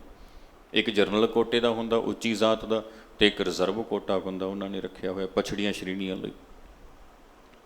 ਜ਼ਾਤ ਦੇ ਆਧਾਰ ਤੇ ਵੋਟਿੰਗ ਹੁੰਦੀ ਆ, 2-2 ਇੱਕ ਸੀਟ ਤੋਂ ਬੰਦੇ ਜਿਤਾਲੇ ਜਾਂਦੇ ਨੇ। ਹਾਲਾਂਕਿ ਦਿੱਲੀ ਕਮੇਟੀ ਦੀਆਂ ਵੀ ਚੋਣਾਂ ਪੈਂਦੀਆਂ, ਪਰ ਉੱਥੇ ਜ਼ਾਤ ਹੈ ਨਹੀਂ। ਉਹਨਾਂ ਨੇ ਸਪਸ਼ਟ ਲਿਖ ਕੇ ਦੇ ਦਿੱਤਾ ਵੀ ਗੁਰੂ ਗ੍ਰੰਥ ਸਾਹਿਬ ਜੀ ਦੇ ਸੇਵਾ ਸੰਭਾਲ ਲਈ ਗੁਰਦੁਆਰੇ ਬਣੇ ਨੇ, ਤੇ ਗੁਰਦੁਆਰਿਆਂ ਦਾ ਪ੍ਰਬੰਧ ਚਲਾਉਣ ਲਈ ਕਮੇਟੀਆਂ ਬਣੀਆਂ ਨੇ, ਤੇ ਗੁਰੂ ਗ੍ਰੰਥ ਸਾਹਿਬ ਦੇ ਵਿੱਚ ਜ਼ਾਤ ਪਾਤ ਦਾ ਕੋਈ ਵਰਤਾਰਾ ਨਹੀਂ। ਸਾਡੇ ਲਈ ਸਾਰੇ ਬਰਾਬਰ ਨੇ। ਕੋਈ ਵੀ ਚੋਣ ਲੜ ਸਕਦਾ। ਜਿਹਨੇ ਅੰਮ੍ਰਿਤ ਛਕ ਲਿਆ, ਗੁਰੂ ਦਾ ਸਿੱਖ ਹੈ, ਉਹ ਜ਼ਾਤਾਂ ਪਾਤਾਂ ਤੋਂ ਰਹਿਤ ਹੋ ਗਿਆ। ਉਹਨੂੰ ਨਾ ਛੋਟੇ ਹੋਣ ਦਾ ਅਫਸੋਸ ਹੈ, ਨਾ ਵੱਡੇ ਹੋਣ ਦਾ ਮਾਣ ਹੈ, ਕਿਉਂਕਿ ਸਿੱਖ ਸਿੱਖ ਆ। ਸਿੱਖ ਦੀ ਕੋਈ ਜ਼ਾਤ ਨਹੀਂ ਆ, ਸਿੱਖ ਸਿੱਖ ਹੈ। ਅਤੇ ਉਹਨਾਂ ਨੇ ਇਹ ਚੀਜ਼ ਕੱਢ ਦਿੱਤੀ ਹੋਈ ਆ। ਪਰ ਇੱਥੋਂ ਸਾਧ ਸੰਗਤ ਜਿਹੜੀ ਸਾਡੀ ਸ਼੍ਰੋਮਣੀ ਕਮੇਟੀ ਆ, ਸਿੱਖਾਂ ਦੀ ਨੁਮਾਇੰਦਾ ਜਮਾਤ ਆ, ਅਤੇ ਮੈਨੂੰ ਖਿਮਾ ਕਰਨੀ, ਕਈ ਵਾਰੀ ਤਾਂ ਨਾ ਇਲੈਕਸ਼ਨਾਂ ਦੇ ਨੇੜੇ ਲਿਆ ਕੇ, ਮੈਨੂੰ ਖਿਮਾ ਕਰਨੀ, ਪ੍ਰਧਾਨ ਵੀ ਉਹ ਕਮੇਟੀ ਦਾ ਜ਼ਾਤ ਦੇ ਆਧਾਰ 'ਤੇ ਚੁਣਦੇ ਆ ਵੀ ਆਹ ਬੰਦੇ ਨੂੰ ਲਾ ਦਿਓ ਅਤੇ ਇੱਧਰੋਂ ਆਪਣੀ ਜਿਹੜੀ ਇਹ ਭਾਈਚਾਰੇ ਦੀ ਵੋਟ ਆਪਾਂ ਨੂੰ ਪੈ ਜੂਗੀ। ਮੈਨੂੰ ਖਿਮਾ ਕਰਨੀ, ਮੈਨੂੰ ਅਫਸੋਸ ਆ ਇਸ ਗੱਲ ਦਾ। ਮੈਂ ਮਾਫੀ ਮੰਗ ਕੇ ਬੇਨਤੀ ਕਰ ਰਿਹਾ, ਹੋ ਸਕਦਾ ਮੈਂ ਗਲਤ ਹੋਵਾਂ, ਪਰ ਇਹ ਚੀਜ਼ਾਂ ਸੰਸਥਾਵਾਂ 'ਚ ਆ ਬੜੀਆਂ ਨੇ। ਇਹ ਬੋਲਬਾਲਾ ਹੋ ਚੁੱਕਿਆ ਵਾ ਅਤੇ ਬੜੀ ਵੱਡੀ ਪੱਧਰ 'ਤੇ ਹੋ ਚੁੱਕਿਆ ਵਾ। ਗੁਰਦੁਆਰੇ ਜ਼ਾਤਾਂ ਦੇ ਆਧਾਰ 'ਤੇ ਉਸਰਨੇ ਅਤੇ ਗੁਰੂ ਗ੍ਰੰਥ ਸਾਹਿਬ ਦੇ ਵਿੱਚੋਂ ਬਾਣੀ ਬਾਹਰ ਨਿਕਲਣੀ ਸ਼ੁਰੂ ਹੋ ਜਾਣੀ। ਇਹ ਸਾਡੇ ਲਈ ਇੱਕ ਬੜੀ ਵੱਡੀ ਖਤਰੇ ਦੀ ਘੰਟੀ ਆ, ਬਹੁਤ ਵੱਡੀ। ਜੇ ਇਹਨੂੰ ਵੇਲਾ ਰਹਿੰਦੇ ਆਪਾਂ ਨਾ ਸਮਝੇ ਅਤੇ ਸਾਧ ਸੰਗਤ ਇਹ ਨਾ ਹੋਵੇ ਕਿਤੇ ਆਉਣ ਵਾਲੇ ਸਮੇਂ ਵਿੱਚ ਸਭ ਕੁਝ ਇਹ ਖਿੰਡ ਜਾਏ, ਸਭ ਕੁਝ ਇਹ ਸਾਡਾ ਖੇਰੂ ਖੇਰੂ ਹੋ ਜਾਏ। ਗੁਰੂ ਪਾਤਸ਼ਾਹ ਨੇ ਜੋ ਇੱਕ ਥਾਂ 'ਤੇ ਇਕੱਤਰ ਕਰਕੇ ਦਿੱਤਾ ਸੀ, ਸਭ ਇੱਦਾਂ ਖਿੰਡ ਜਾਏ, ਸਭ ਕੁਝ। ਕਿਤੇ ਇਹੋ ਜਿਹੀ ਕੋਈ ਗੱਲ ਨਾ ਵਾਪਰ ਜਾਏ। ਜਦੋਂ ਮੌਸਮ ਖਰਾਬ ਹੋ ਜਾਏ ਨਾ, ਅੱਜ ਕੱਲ੍ਹ ਦੇ ਦਿਨਾਂ 'ਚ, ਹੁਣ ਸਾਫ਼ ਆ ਮੌਸਮ, ਧੁੱਪ ਚਮਕਦੀ ਆ, ਧੁੰਦਲਾ ਜਿਹਾ ਹੋ ਜਾਏ, ਧੁੰਦਲਾ ਜਿਹਾ ਹੋ ਜਾਏਗਾ ਨਾ, ਹਵਾ ਰੁਕ ਜਾਏ, ਗਰਮੀ ਜਿਹੀ ਹੋ ਜਾਏ, ਯਕਦਮ ਗੁੰਮ ਜਿਹਾ ਹੋ ਜਾਏ, ਅਤੇ ਸਿਆਣੇ ਬੰਦੇ ਕਹਿੰਦੇ ਆ ਵੀ ਹੁਣ ਹਨੇਰੀ ਜਾਂ ਤੂਫਾਨ ਆਉਣ ਦੀ ਤਿਆਰੀ ਲੱਗਦੀ ਆ। ਹੁਣ ਆਪਣਾ ਸਮਾਨ ਸੰਭਾਲ ਕੇ ਰੱਖੋ, ਮੌਸਮ ਖਰਾਬ ਹੋਇਆ ਲੱਗਦਾ। ਜੇ ਅਗਾਊਂ ਸਮਝਣ ਦੀ ਜਾਂਚ ਆ ਜਾਏ, ਫਿਰ ਬਚਾਅ ਕਰਨ ਦੇ ਤਰੀਕੇ ਵੀ ਲੱਭੇ ਜਾ ਸਕਦੇ ਹੁੰਦੇ ਨੇ। ਪਰ ਜੇ ਅਗਾਊਂ ਸਮਝ ਹੀ ਨਾ ਹੋਵੇ ਨੁਕਸਾਨ ਹੋਣ ਦੀ, ਫਿਰ ਉਹਦੇ ਤੋਂ ਬਚਾਅ ਦੇ ਤਰੀਕੇ ਲੱਭਣ ਦੀ ਵੀ ਕੋਈ ਉਮੀਦ ਨਹੀਂ ਹੁੰਦੀ। ਅਤੇ ਅੱਜ ਦੇ ਸਮੇਂ ਅਵੇਸਲਾ ਹੋਣਾ ਸਾਡੀ ਕੌਮ ਦਾ, ਇਸ ਪੱਖ ਤੋਂ ਰਹਿਬਰਾਂ ਦਾ, ਜੋ ਕੌਮ ਦੇ ਆਗੂ ਬਣੇ ਨੇ, ਉਹਨਾਂ ਦਾ ਅਵੇਸਲਾ ਹੋਣਾ, ਇਹ ਇਸ ਗੱਲ ਦਾ ਇੱਕ ਬੜਾ ਵੱਡਾ ਪ੍ਰਮਾਣ ਆ ਬਈ ਨੁਕਸਾਨ ਦੀ ਉਹਨਾਂ ਨੇ ਹਾਲੇ ਤੱਕ ਜਾਂ ਤਾਂ ਕੈਲਕੂਲੇਸ਼ਨ ਨਹੀਂ ਕੀਤੀ, ਅੰਦਾਜ਼ਾ ਨਹੀਂ ਲਾਇਆ, ਜਾਂ ਫਿਰ ਉਹਨਾਂ ਨੇ ਇਸ ਪਾਸੇ ਧਿਆਨ ਹੀ ਨਹੀਂ ਦਿੱਤਾ ਵੀ ਕੀ ਸੰਭਾਵਨਾਵਾਂ ਨੇ ਜੋ ਇਹਨਾਂ ਵਰਤਾਰਿਆਂ ਕਰਕੇ ਆਉਣ ਵਾਲੇ ਸਮੇਂ 'ਚ ਹੋ ਸਕਦੀਆਂ ਨੇ। ਕਿਉਂਕਿ ਜਿਹੜੀ ਦੇਸ਼ ਦੇ ਉੱਪਰ ਰਾਜ ਕਰਨ ਵਾਲੀ ਰਾਜਨੀਤਿਕ ਧਿਰੇ ਆ ਨਾ, ਉਹਦੀਆਂ ਚਾਲਾਂ ਬਹੁਤ ਗੰਦੀਆਂ ਨੇ, ਬਹੁਤ ਜ਼ਿਆਦਾ। ਉਹ ਪਤਾ ਨਹੀਂ ਕੀ ਕਰਦੇ ਵੇ। ਸਾਨੂੰ ਆਪਣੇ ਧਰਮ ਦੇ ਸਿਧਾਂਤ ਬਚਾਉਣ ਲਈ ਸਿਰ ਜੋੜ ਕੇ ਇਕੱਠੇ ਹੋਣਾ ਪਏਗਾ, ਸਿਰ ਜੋੜ ਕੇ ਇਕੱਤਰ ਹੋਣਾ ਪਏਗਾ। ਬਾਬਾ ਰਵਿਦਾਸ ਜੀ ਮਹਾਰਾਜ ਨੇ ਜ਼ਾਤ ਦੀ ਜ਼ਿਲਤ ਨੂੰ ਪਰੇ ਲਾ ਕੇ ਪਰਮੇਸ਼ਰ ਨਾਲ ਆਪਣੇ ਆਪ ਨੂੰ ਇੱਕਮਿਕ ਕੀਤਾ ਸੀ, ਨਾ ਕਿ ਉਹਨਾਂ ਨੇ ਆਪਣੀ ਬਰਾਦਰੀ ਦਾ ਇੱਕ ਵੱਖਰਾ ਧਰਮ ਸ਼ੁਰੂ ਕੀਤਾ ਸੀ। ਚੇਤਾ ਰੱਖਣਾ ਇਹ ਗੱਲ। ਬਾਬਾ ਰਵਿਦਾਸ ਜੀ ਮਹਾਰਾਜ ਨੇ ਆਪਣੀ ਬਰਾਦਰੀ ਦਾ ਇੱਕ ਵੱਖਰਾ ਇੱਦਾਂ ਨਹੀਂ ਸੀ ਇਕੱਠਾ ਕਰ ਲਿਆ ਇੱਕ ਥਾਂ 'ਤੇ ਸਿਸਟਮ। ਉਹਨਾਂ ਨੇ ਤਾਂ ਆਪਣੇ ਆਪ ਨੂੰ ਪ੍ਰਭੂ 'ਚ ਅਭੇਦ ਕਰ ਲਿੱਤਾ। ਉਹਨਾਂ ਨੇ ਆਪਣੀ ਜ਼ਾਤ ਦੀ ਜਿਹੜੀ ਉਹ ਜ਼ਿਲਤ ਸੀ ਉਹ ਲਾ ਕੇ ਪਰੇ ਰੱਖ ਦਿੱਤੀ ਵੀ ਮੈਂ ਨਹੀਂ ਮੰਨਦਾ ਤੁਹਾਡੀਆਂ ਬਣਾਈਆਂ ਜ਼ਾਤਾਂ ਪਾਤਾਂ ਨੂੰ। ਅਸੀਂ ਤੇ ਕੁਦਰਤ ਕੇ ਸਭ ਬੰਦੇ ਦੇ ਧਾਰਨੀ ਆ ਭਾਈ, ਅਸੀਂ ਤੇ ਏਕ ਨੂਰ ਤੇ ਸਭ ਜਗ ਉਪਜਿਆ, ਕੌਣ ਭਲੇ ਕੋ ਮੰਦੇ, ਇਹਨੂੰ ਮੰਨਣ ਵਾਲੇ ਆ ਅਸੀਂ, ਤੇ ਇਹ ਚੀਜ਼ਾਂ 'ਚ ਵਿਸ਼ਵਾਸ ਰੱਖਣ ਵਾਲੇ ਆ। ਸੋ ਉਹ ਏਕੇ ਦੇ ਹਾਮੀ ਨੇ, ਅਤੇ ਇਹਨਾਂ ਵੰਡੀਆਂ 'ਚੋਂ ਨਿਕਲਣ ਦੇ ਲਈ ਸਾਧ ਸੰਗਤ ਜ਼ਰੂਰੀ ਕਦਮ ਵੇਲੇ ਸਿਰ ਸਮਾਂ ਰਹਿੰਦੇ ਚੁੱਕਣੇ ਪੈਣੇ ਆ। ਅਤੇ ਜਿਹੜੀ ਵੀ ਧਿਰ ਚੁੱਕਣ 'ਚ ਕਾਮਯਾਬ ਹੋ ਜਾਏਗੀ, ਕੋਈ ਸ਼ੱਕ ਨਹੀਂ ਕਿ ਉਹ ਹੌਲੀ ਹੌਲੀ ਸਿੱਖਾਂ ਦੇ ਵਿੱਚ ਮੋਹਰੀ ਸਫਾਵਾਂ 'ਚ ਆਉਣੀ ਸ਼ੁਰੂ ਹੋ ਜਾਏਗੀ। ਖੈਰ, ਹੁਣ ਦੱਸਦੇ ਨੇ ਚਮਰਟਾ ਗਾਂਠ ਨਾ ਜਨਈ ਲੋਕ ਗਠਾਵੈ ਪਨਹੀ। ਕਹਿੰਦੇ ਭਾਈ ਲੋਕ ਆਪਣੀਆਂ ਸਰੀਰ ਰੂਪੀ ਜੁੱਤੀਆਂ ਨੂੰ ਗੰਢਾਉਣ ਦੇ ਲਈ ਵੱਖ-ਵੱਖ ਯਤਨ ਕਰਦੇ ਨੇ। ਕਿੰਨੇ ਯਤਨ ਹੋ ਰਹੇ ਨੇ ਸਾਧ ਸੰਗਤ ਦੁਨੀਆ ਦੇ ਵਿੱਚ। ਕੋਈ ਪਿੰਡੇ 'ਤੇ ਸੁਆਹ ਮਲਦਾ ਵਾ, ਕੋਈ ਸਿਰ ਦੇ ਵਿੱਚ ਸੁਆਹ ਪਾਉਂਦਾ ਵਾ, ਨਹੀਂ ਵਾਹੁੰਦਾ ਆਪਣੇ ਕੇਸਾਂ ਨੂੰ, ਇਹਨਾਂ ਦੀਆਂ ਜਟਾਵਾਂ ਬਣਾ ਲੈਂਦਾ ਵਾ, ਹੈ ਨਾ। ਕਿਸੇ ਨੇ ਹਰਾ ਭੇਖ ਧਾਰਨ ਕੀਤਾ, ਕਿਸੇ ਨੇ ਕਾਲਾ ਧਾਰਨ ਕੀਤਾ, ਕਿਸੇ ਨੇ ਭੰਗਵਾਂ, ਕਿਸੇ ਨੇ ਚਿੱਟਾ ਧਾਰਨ ਕੀਤਾ, ਕੋਈ ਕਿਵੇਂ ਕੋਈ ਕਿਵੇਂ, ਕੋਈ ਭੁੱਖਾ ਰਹਿੰਦਾ ਵਾ, ਕੋਈ ਬਹੁਤ ਜ਼ਿਆਦਾ ਖਾ ਰਿਹਾ ਵਾ, ਹੈ ਨਾ, ਕੋਈ ਇੱਦਾਂ ਚੌਕੜਾ ਮਾਰੀ ਬੈਠਾ, ਕੋਈ ਪੁੱਠਾ ਲਟਕ ਰਿਹਾ, ਕੋਈ ਕਿਵੇਂ। ਵੱਖੋ ਵੱਖਰੇ ਤਰੀਕਿਆਂ ਦੇ ਨਾਲ ਗੰਢਣ ਦੇ ਯਤਨ ਹੋ ਰਹੇ ਨੇ, ਕੋਸ਼ਿਸ਼ਾਂ ਹੋ ਰਹੀਆਂ ਨੇ। ਪਰ ਬਾਬਾ ਰਵਿਦਾਸ ਜੀ ਕਹਿੰਦੇ ਮੈਂ ਇਸ ਪ੍ਰਕਾਰ ਦੀ ਗੰਢ ਪਾਉਣ ਦੇ ਹੱਕ 'ਚ ਨਹੀਂ ਹੈਗਾ, ਮੈਂ ਨਹੀਂ ਹੈਗਾ ਇਸ ਪ੍ਰਕਾਰ ਦੀ ਗੰਢ ਪਾਉਣ ਦੇ ਹੱਕ 'ਚ। ਚਮਰਟਾ ਗਾਂਠ ਨਾ ਜਨਈ ਭਾਈ, ਅਸੀਂ ਜਿਹੜੀ ਗੰਢ ਪਾਉਣੀ ਆ ਉਹ ਕਿਸੇ ਹੋਰ ਤਰੀਕੇ ਨਾਲ ਪਾਉਣੀ, ਪਰਮੇਸ਼ਰ ਨਾਲ। ਤੇ ਉਹ ਕਿਵੇਂ ਹੈ ਜੀ? ਉਹਦਾ ਨਾ ਇੱਕ ਝਲਕਾਰਾ ਮਹਾਰਾਜ ਜੀ ਨੇ ਦਿੱਤਾ। ਸਤਿਗੁਰੂ ਲਿਖਦੇ ਨੇ ਬਾਣੀ 'ਚ, ਸਿਫਤੀ ਗੰਢ ਪਵੈ ਦਰਬਾਰ।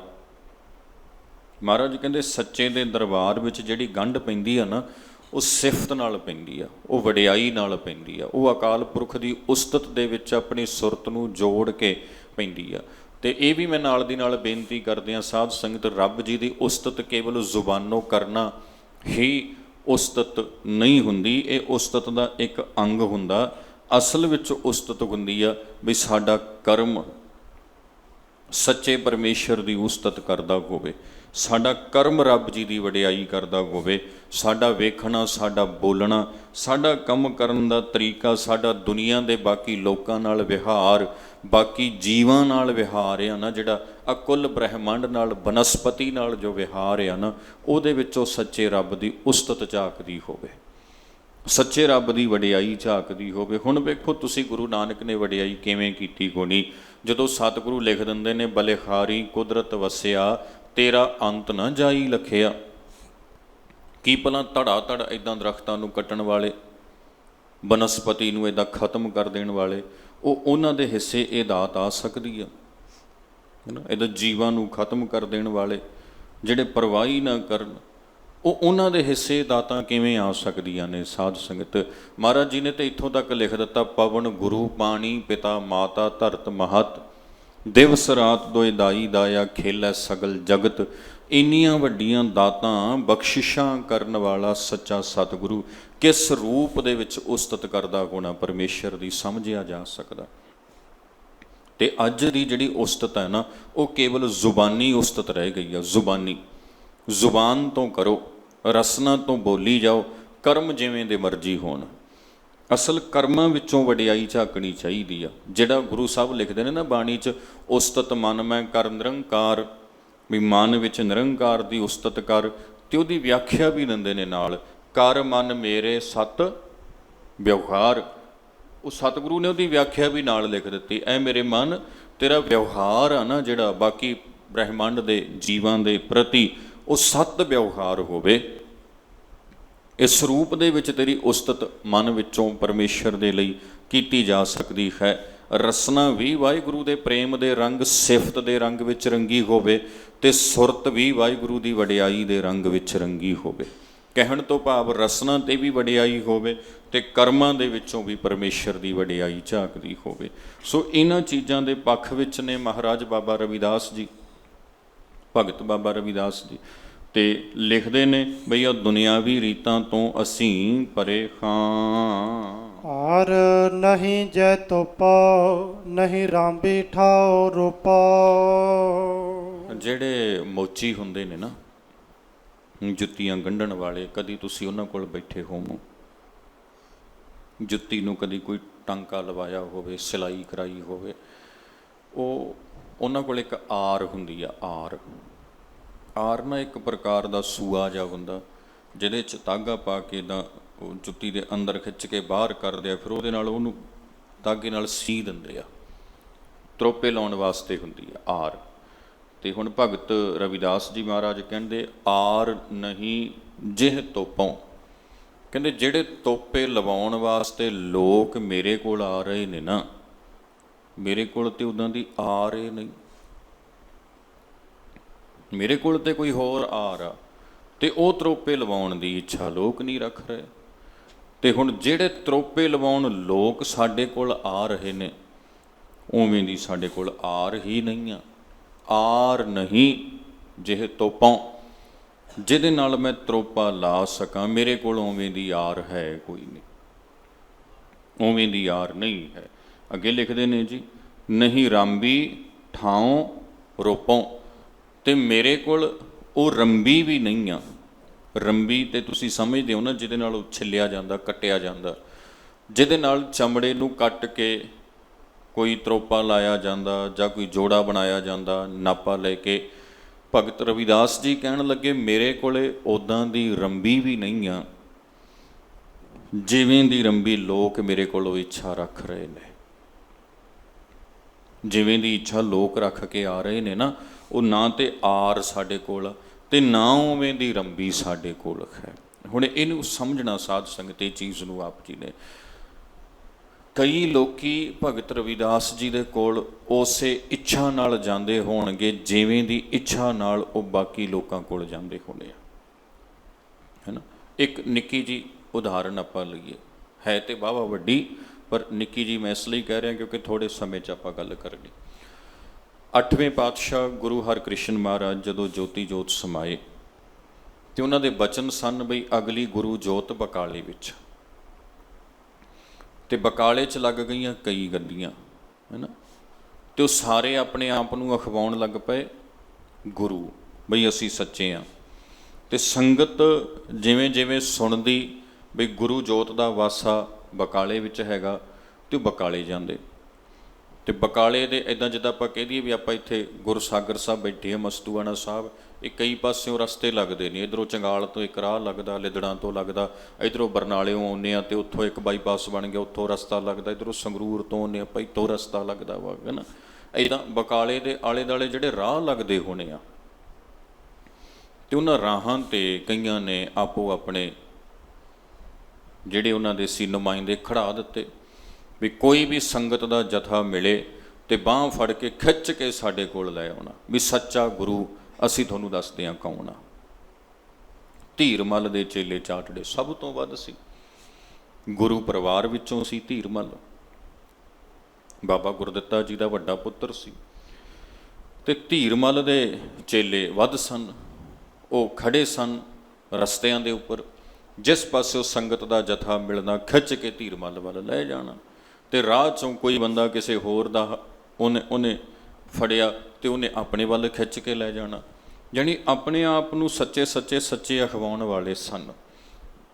ਇੱਦਾਂ ਹੀ ਇੱਕ ਮੱਖਣ ਸ਼ਾਹ, ਭਾਈ ਮੱਖਣ ਸ਼ਾਹ ਜੀ ਗੁਰੂ ਕੇ ਸਿੱਖ ਜਿਹੜੇ ਗੁਜਰਾਤ 'ਚੋਂ ਆਏ ਸਨ, ਤੇ ਉਹਨਾਂ ਨੂੰ ਜਦੋਂ ਪਤਾ ਚੱਲਿਆ ਵੀ ਸੱਚਾ ਗੁਰੂ ਬਕਾਲੇ, ਭਾਵੇਂ ਕਿ ਉਹ ਜਾਣਦੇ ਸਨ ਗੁਰੂ ਤੇਗ ਬਹਾਦਰ ਮਹਾਰਾਜ, ਤੇ ਮੱਖਣ ਸ਼ਾਹ ਨੂੰ ਵੀ ਉਦਾਂ ਹੀ ਖਿੱਚ ਲਿਆ ਜਿਵੇਂ ਬਾਕੀਆਂ ਨੂੰ ਖਿੱਚਦੇ ਸੀ ਵੀ ਆਓ ਚੱਲੋ। ਤੇ ਹੁਣ ਮੱਖਣ ਸ਼ਾਹ ਜੀ ਕੀ ਕਰਦੇ ਆ, ਹੌਲੀ ਹੌਲੀ ਸਾਰਿਆਂ ਕੋਲ ਜਾਂਦੇ ਨੇ। ਤੇ ਜਦੋਂ ਉਹ ਇਹ ਵਰਤਾਰਾ ਵੇਖਦੇ ਨੇ ਵੀ ਇੱਥੇ ਤੇ ਖਾਸੇ ਹੀ ਬੈਠੇ ਨੇ, ਇੱਥੇ 2-4 ਦੀ ਤੇ ਗੱਲ ਨਹੀਂ, ਤੇ ਕਈ ਬੈਠੇ ਨੇ ਇੱਥੇ। ਤੇ ਉਹਨਾਂ ਨੇ ਇੱਕ ਨੂੰ ਵੇਖਿਆ, ਉਹਨੂੰ ਮਿਲੇ, ਗੱਲਾਂ ਬਾਤਾਂ ਕੀਤੀਆਂ, ਦੂਜੇ ਨੂੰ ਵੇਖਿਆ, ਉਹਨੂੰ ਮਿਲੇ, ਗੱਲਾਂ ਬਾਤਾਂ, ਤੀਜੇ ਨੂੰ ਵੇਖਿਆ, ਉਹਨੂੰ ਮਿਲੇ, ਗੱਲਾਂ ਬਾਤਾਂ। ਇੱਦਾਂ ਹੀ ਮਿਲਦੇ ਮਿਲਦੇ ਗੁਰੂ ਤੇਗ ਬਹਾਦਰ ਕੋਲ ਆ ਗਏ। ਤੇ ਪਹਿਲੀ ਨਜ਼ਰੇ ਭਾਈ ਮੱਖਣ ਸ਼ਾਹ ਨੇ ਗੁਰੂ ਤੇਗ ਬਹਾਦਰ ਨਾਲ ਵੀ ਉਵੇਂ ਹੀ ਮੁਲਾਕਾਤ ਕੀਤੀ ਹੋਣੀ ਹੈ ਜਿਵੇਂ ਬਾਕੀਆਂ ਨਾਲ ਕੀਤੀ ਹੋਣੀ ਆ। ਪਹਿਲੀ ਵਾਰੀ 'ਚ ਉਹਨੇ ਉਹੀ ਉਮੀਦ ਰੱਖੀ ਹੋਣੀ ਆ ਜੋ ਬਾਕੀਆਂ ਤੋਂ ਰੱਖੀ ਹੋਣੀ ਆ, ਵੀ ਹੋਰਾਂ ਨੇ ਇਉਂ ਕੀਤਾ ਸੀ ਤੇ ਇਹ ਵੀ ਇਉਂ ਕਰਨਗੇ। ਪਰ ਕਿਉਂਕਿ ਜਿਵੇਂ ਦੀ ਉਮੀਦ ਦੂਜਿਆਂ ਨੇ ਪੂਰੀ ਕਰ ਦਿੱਤੀ ਵੀ ਆਹ ਜੀ ਵਾਹ ਜੀ ਵਾਹ, ਮੱਖਣ ਸ਼ਾਹ ਬੜਾ ਤਕੜਾ ਸਿੱਖ ਆ, ਇਹ ਸਾਡੇ ਕੋਲੇ ਆਏਗਾ, ਇਹਨੂੰ ਦੁਸ਼ਾਲਾ ਦਿਓ ਜੀ ਵਧੀਆ ਜਾ, ਕਿਉਂ ਇਹਨੂੰ ਵਧੀਆ ਜਾ ਦੁਸ਼ਾਲਾ ਦਿਆਂਗੇ 4 ਪੈਸੇ ਵੱਧ ਦੇਊਗਾ, ਆਪਣੇ ਨਾਲ ਪੱਕਾ ਜੁੜ ਜਾਊ। ਤੇ ਉਹਨੇ ਇਹ ਉਮੀਦ ਰੱਖੀ ਹੋਣੀ ਭਾਈ ਮੱਖਣ ਸ਼ਾਹ ਜੀ ਨੇ ਵੀ ਇੱਦਾਂ ਦਾ ਹੀ ਕੁਝ ਆਪਾਂ ਨੂੰ ਇੱਥੋਂ ਮਿਲੇਗਾ। ਪਰ ਗੁਰੂ ਤੇਗ ਬਹਾਦਰ ਸੱਚਾ ਗੁਰੂ ਆ। ਗੁਰੂ ਤੇਗ ਬਹਾਦਰ ਜੀ ਦੇ ਕੋਲ ਵਿਖਾਵੇ ਵਾਲਾ ਸਾਜੋ ਸਮਾਨ ਨਹੀਂ ਹੈਗਾ ਜੋ ਬਾਕੀ ਲਈ ਬੈਠੇ ਨੇ, ਉਹ ਸੱਚੇ ਨੇ। ਉਹਨਾਂ ਕੋਲ ਇੱਕ ਚੀਜ਼ ਆ ਵੀ ਉਹ ਸੱਚੇ ਗੁਰੂ ਨੇ ਬਸ। ਤੇ ਉਹਨਾਂ ਨੂੰ ਇਹ ਸਿੱਧ ਕਰਨ ਲਈ ਆਪਣੇ ਕੋਲ ਦੂਜਿਆਂ ਵਾਂਗ ਅਡੰਬਰ ਰਚਾਉਣ ਦੇ ਲਈ ਚੀਜ਼ਾਂ ਰੱਖਣ ਦੀ ਲੋੜ ਨਹੀਂ ਆ। ਉਹ ਹੈ ਨੇ, ਉਹ ਸੱਚੇ ਨੇ, ਇੰਨਾ ਹੀ ਕਾਫੀ ਆ ਬਸ। ਇਸੇ ਤਰ੍ਹਾਂ ਭਗਤ ਬਾਬਾ ਰਵਿਦਾਸ ਜੀ ਮਹਾਰਾਜ ਨੇ, ਉਹ ਬਨਾਰਸ 'ਚ ਰਹਿ ਰਹੇ ਨੇ, ਰੱਬ ਦੇ ਸੱਚੇ ਭਗਤ ਨੇ, ਰੱਬ ਦਾ ਰੂਪ ਨੇ, ਇੰਨੀ ਗੱਲ ਕਾਫੀ ਆ। ਭਾਵੇਂ ਲੋਕ ਉਹਨਾਂ ਕੋਲ ਵੀ ਬਾਕੀਆਂ ਵਾਂਗ ਉਮੀਦਾਂ ਰੱਖ ਕੇ ਆਉਂਦੇ ਹੋਣਗੇ ਵੀ ਦੂਜੇ ਇਵੇਂ ਦੇ ਨੇ ਤੇ ਬਾਬਾ ਰਵਿਦਾਸ ਜੀ ਕੋਲ ਚੱਲੀਏ ਖੌਰੇ ਇਹ ਵੀ ਇੱਦਾਂ ਦੇ ਹੀ ਹੋਣ, ਪਰ ਭਗਤ ਬਾਬਾ ਰਵਿਦਾਸ ਜੀ ਮਹਾਰਾਜ ਸੱਚੇ ਨੇ, ਇੰਨੀ ਗੱਲ ਕਾਫੀ ਹੈ ਵੀ ਉਹ ਸੱਚੇ ਨੇ। ਤੇ ਉਹਨਾਂ ਕੋਲ ਆ ਕੇ ਉਹ ਦੂਜੀ ਉਮੀਦ ਹੈ ਜਿਹੜੀ ਉਹ ਨਹੀਂ ਪੂਰੀ ਹੋ ਰਹੀ ਵੀ ਆ ਕੇ ਕੋਈ ਮੱਥਾ ਟੇਕੇ ਤੇ 4 ਪੈਸੇ ਰੱਖੇ ਤੇ ਸੋਚਦਾ ਹੋਵੇ ਵੀ ਬਾਬਾ ਰਵਿਦਾਸ ਮਹਾਰਾਜ ਆਖਣਗੇ ਜਾ ਭਾਈ ਤੇਰਾ ਕਲਿਆਣ ਹੋਇਆ, ਤੈਨੂੰ ਮੁਕਤੀ ਦੇ ਦਿੱਤੀ, ਤੈਨੂੰ ਇੱਦਾਂ ਕਰ ਦਿੱਤਾ, ਤੈਨੂੰ ਇੱਦਾਂ ਕਰ ਦਿੱਤਾ। ਇਹ ਚੀਜ਼ਾਂ ਬਾਬਾ ਰਵਿਦਾਸ ਜੀ ਮਹਾਰਾਜ ਕੋਲ ਨਹੀਂ ਹੋਣੀਆਂ, ਕਿਉਂਕਿ ਬਾਬਾ ਰਵਿਦਾਸ ਮਹਾਰਾਜ ਜੀ ਜਿਹੜੀ ਮੁਕਤੀ ਦੀ ਗੱਲ ਕਰਦੇ ਨੇ, ਜਿਹੜੀ ਵਿਚਾਰਧਾਰਾ ਦਿੰਦੇ ਨੇ ਉਹਦੇ ਵਿੱਚ ਇਹ ਮੰਨਿਆ ਗਿਆ, ਸਵੀਕਾਰ ਕੀਤਾ ਗਿਆ ਵਾ ਬਈ ਤੁਸੀਂ ਆਪਣੀ ਮੁਕਤੀ ਆਪ ਕਰਨੀ ਹੈ, ਤੁਹਾਡੇ ਕਰਮਾਂ ਨੇ ਕਰਨੀ ਆ। ਤੁਸੀਂ ਕੇਵਲ ਮੇਰੇ ਤੋਂ ਉਮੀਦ ਨਾ ਰੱਖੋ ਕੁਝ ਘੋਲ ਕੇ ਪਿਆ ਦਿਆਂਗਾ ਤੇ ਤੁਹਾਨੂੰ ਸਭ ਕੁਝ ਮਿਲ ਜਾਏਗਾ। ਇਸ ਲਈ ਬਾਬਾ ਰਵਿਦਾਸ ਮਹਾਰਾਜ ਜੀ ਨੇ ਲਿਖਣਾ ਕੀਤਾ, ਆਰ ਨਹੀਂ ਜਿਹ ਤੋਪੋਂ ਨਹੀਂ ਰਾਂਬੀ ਠਾਉ ਰੋਪੋਂ। ਕਹਿੰਦੇ ਭਾਈ ਮੇਰੇ ਕੋਲ ਨਾ ਤੇ ਉਹ ਆਰ ਹੈ ਜਿਹਦੀ ਆਸ ਰੱਖ ਕੇ ਲੋਕ ਆ ਰਹੇ ਨੇ, ਨਾ ਹੀ ਉਹ ਰੰਬੀ ਆ ਜਿਹਦੀ ਉਮੀਦ ਨਾਲ ਕਈ ਲੋਕੀ ਚੱਲ ਕੇ ਆ ਜਾਂਦੇ ਨੇ। ਸਾਡੇ ਕੋਲ ਤੇ ਇੱਕੋ ਹੀ ਚੀਜ਼ ਆ, ਪਰਮੇਸ਼ਰ ਦਾ ਨਾਮ, ਰੱਬ ਜੀ ਦੀ ਸਿਫਤ, ਅਕਾਲ ਪੁਰਖ ਦੀ ਵਡਿਆਈ। ਤੇ ਤੁਸੀਂ ਹੈਰਾਨ ਹੋਵੋਗੇ ਸਾਧ ਸੰਗਤ ਇਸ ਵਡਿਆਈ ਦੇ ਨਾਲ, ਜਿੱਥੇ ਬੜੇ ਸੱਚੇ ਹਿਰਦਿਆਂ ਵਾਲੇ ਬਾਬਾ ਰਵਿਦਾਸ ਜੀ ਦੀ ਵਿਚਾਰਧਾਰਾ ਤੋਂ ਪ੍ਰਭਾਵਿਤ ਹੋ ਕੇ ਉਹਨਾਂ ਦੇ ਸਿੱਖ ਬਣੇ ਨਾ। ਕਹਿੰਦੇ ਉੱਥੇ ਇੱਕ ਚਿਤੌੜ ਦੀ ਰਾਣੀ ਜਿਹਦਾ ਨਾਮ ਝਾਲੀ ਬਾਈ ਕਰਕੇ ਆਇਆ ਵਾ, ਉਹ ਬਨਾਰਸ ਆਉਂਦੀ ਹੁੰਦੀ ਸੀ ਦਰਸ਼ਨਾਂ ਲਈ, ਆਪਣੇ ਧਰਮ ਕਰਮ ਜਿਵੇਂ ਉਹਨੂੰ ਸਮਝਾਇਆ ਗਿਆ ਸੀ ਉਹਦੇ ਲਈ।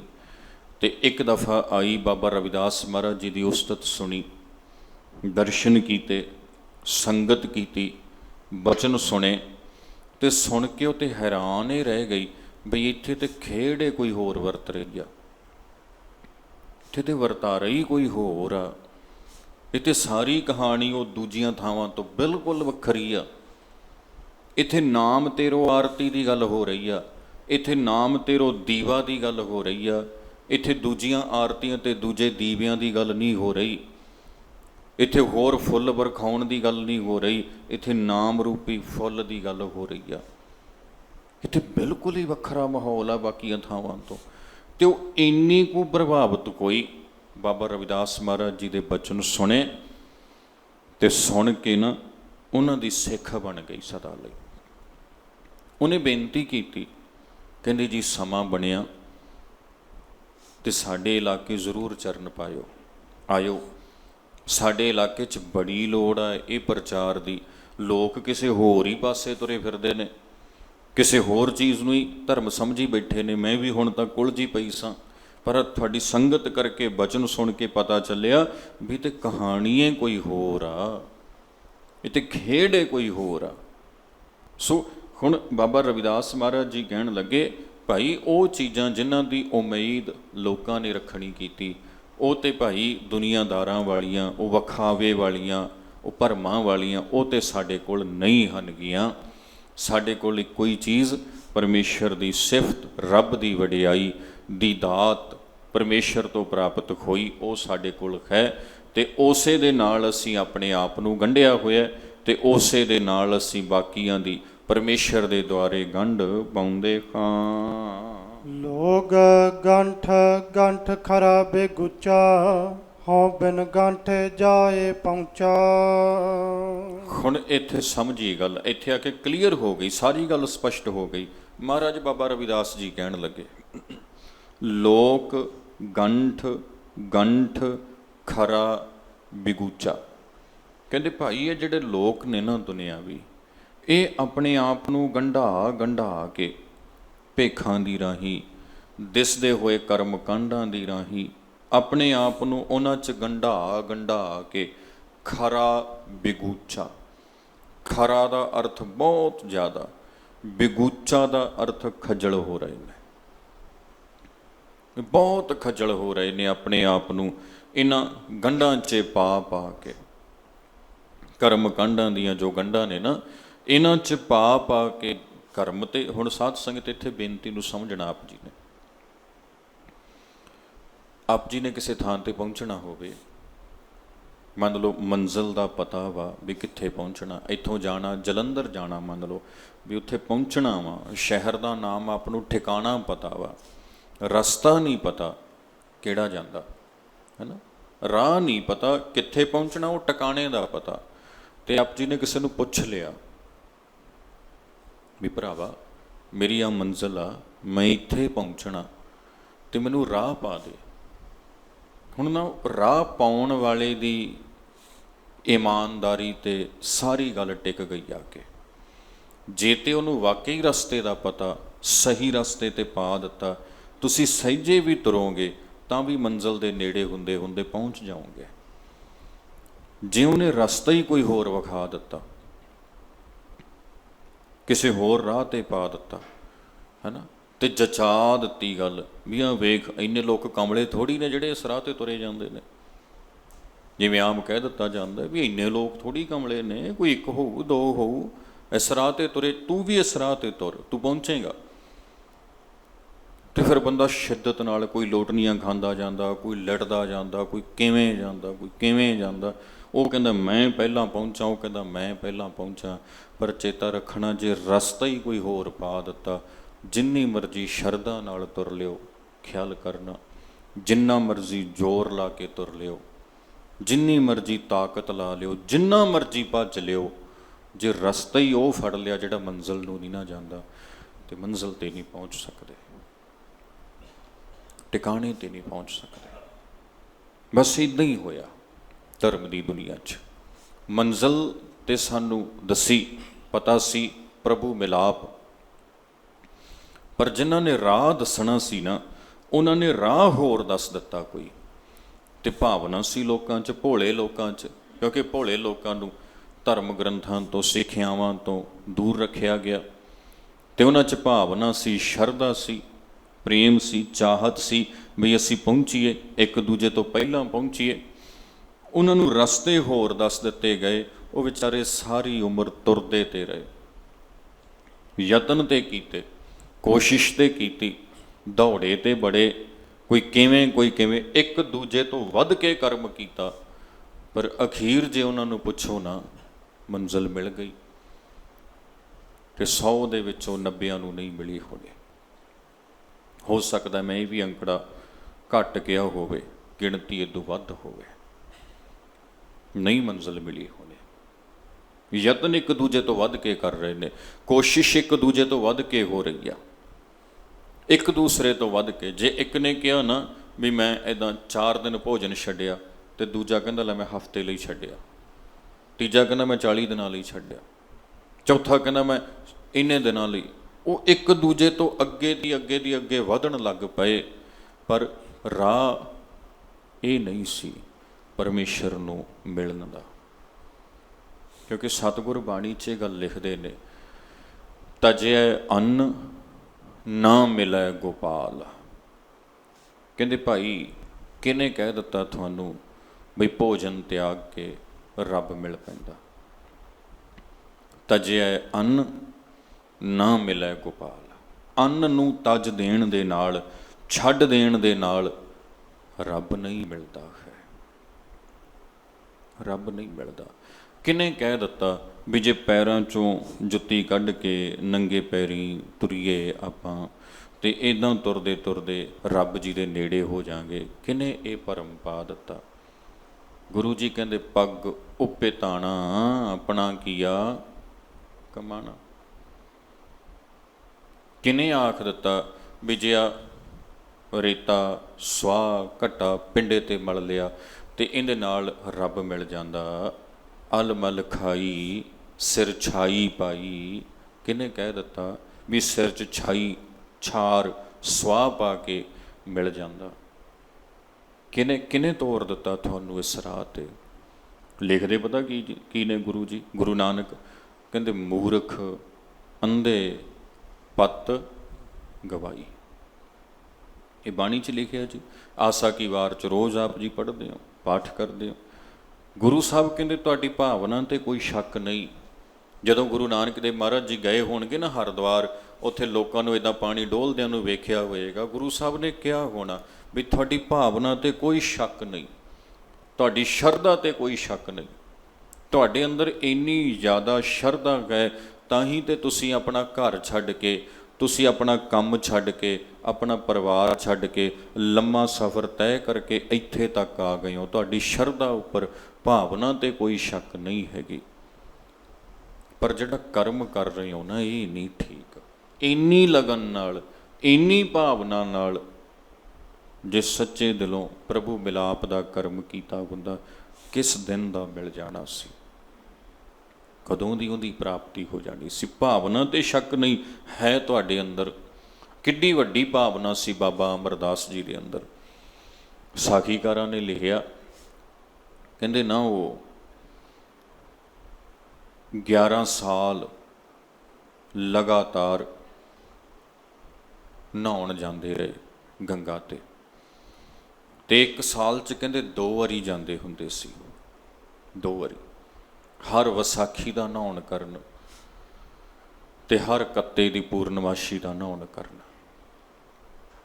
2 ਵਾਰੀ ਜਾਂਦੇ ਸੀ ਉਹ, ਕੱਤੇ ਦੇ ਵਿੱਚ ਤੇ ਵਿਸਾਖੀ ਤੇ ਨਹਾਉਣ।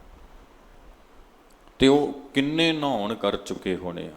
ਉਹ ਤਾਂ ਹੀ ਜਾਂਦੇ ਸੀ ਨਾ ਜੇ ਉਹਨਾਂ ਦੀ ਸ਼ਰਧਾ ਸੀ, ਜੇ ਉਹਨਾਂ ਦੀ ਭਾਵਨਾ ਸੀ। ਤੇ ਹੁਣ ਅਗਲੀ ਗੱਲ ਸੁਣੋ, ਜਦੋਂ ਉਹੀ ਬਾਬਾ ਅਮਰਦਾਸ ਗੁਰੂ ਅੰਗਦ ਸਾਹਿਬ ਨੂੰ ਮਿਲਦੇ ਨੇ, ਬੇਨਤੀ ਨੂੰ ਸਮਝਣਾ ਸਾਧ ਸੰਗਤ ਆਪ ਜੀ ਨੇ ਧਿਆਨ ਨਾਲ ਸਮਝਣਾ। ਜਦੋਂ ਉਹੀ ਬਾਬਾ ਅਮਰਦਾਸ ਗੁਰੂ ਅੰਗਦ ਸਾਹਿਬ ਨੂੰ ਮਿਲਦੇ ਨੇ, ਕਿ ਫਿਰ ਵੀ ਉਹ ਨਹਾਉਣ ਗਏ ਉੱਥੇ? ਦੱਸੋ ਜੀ,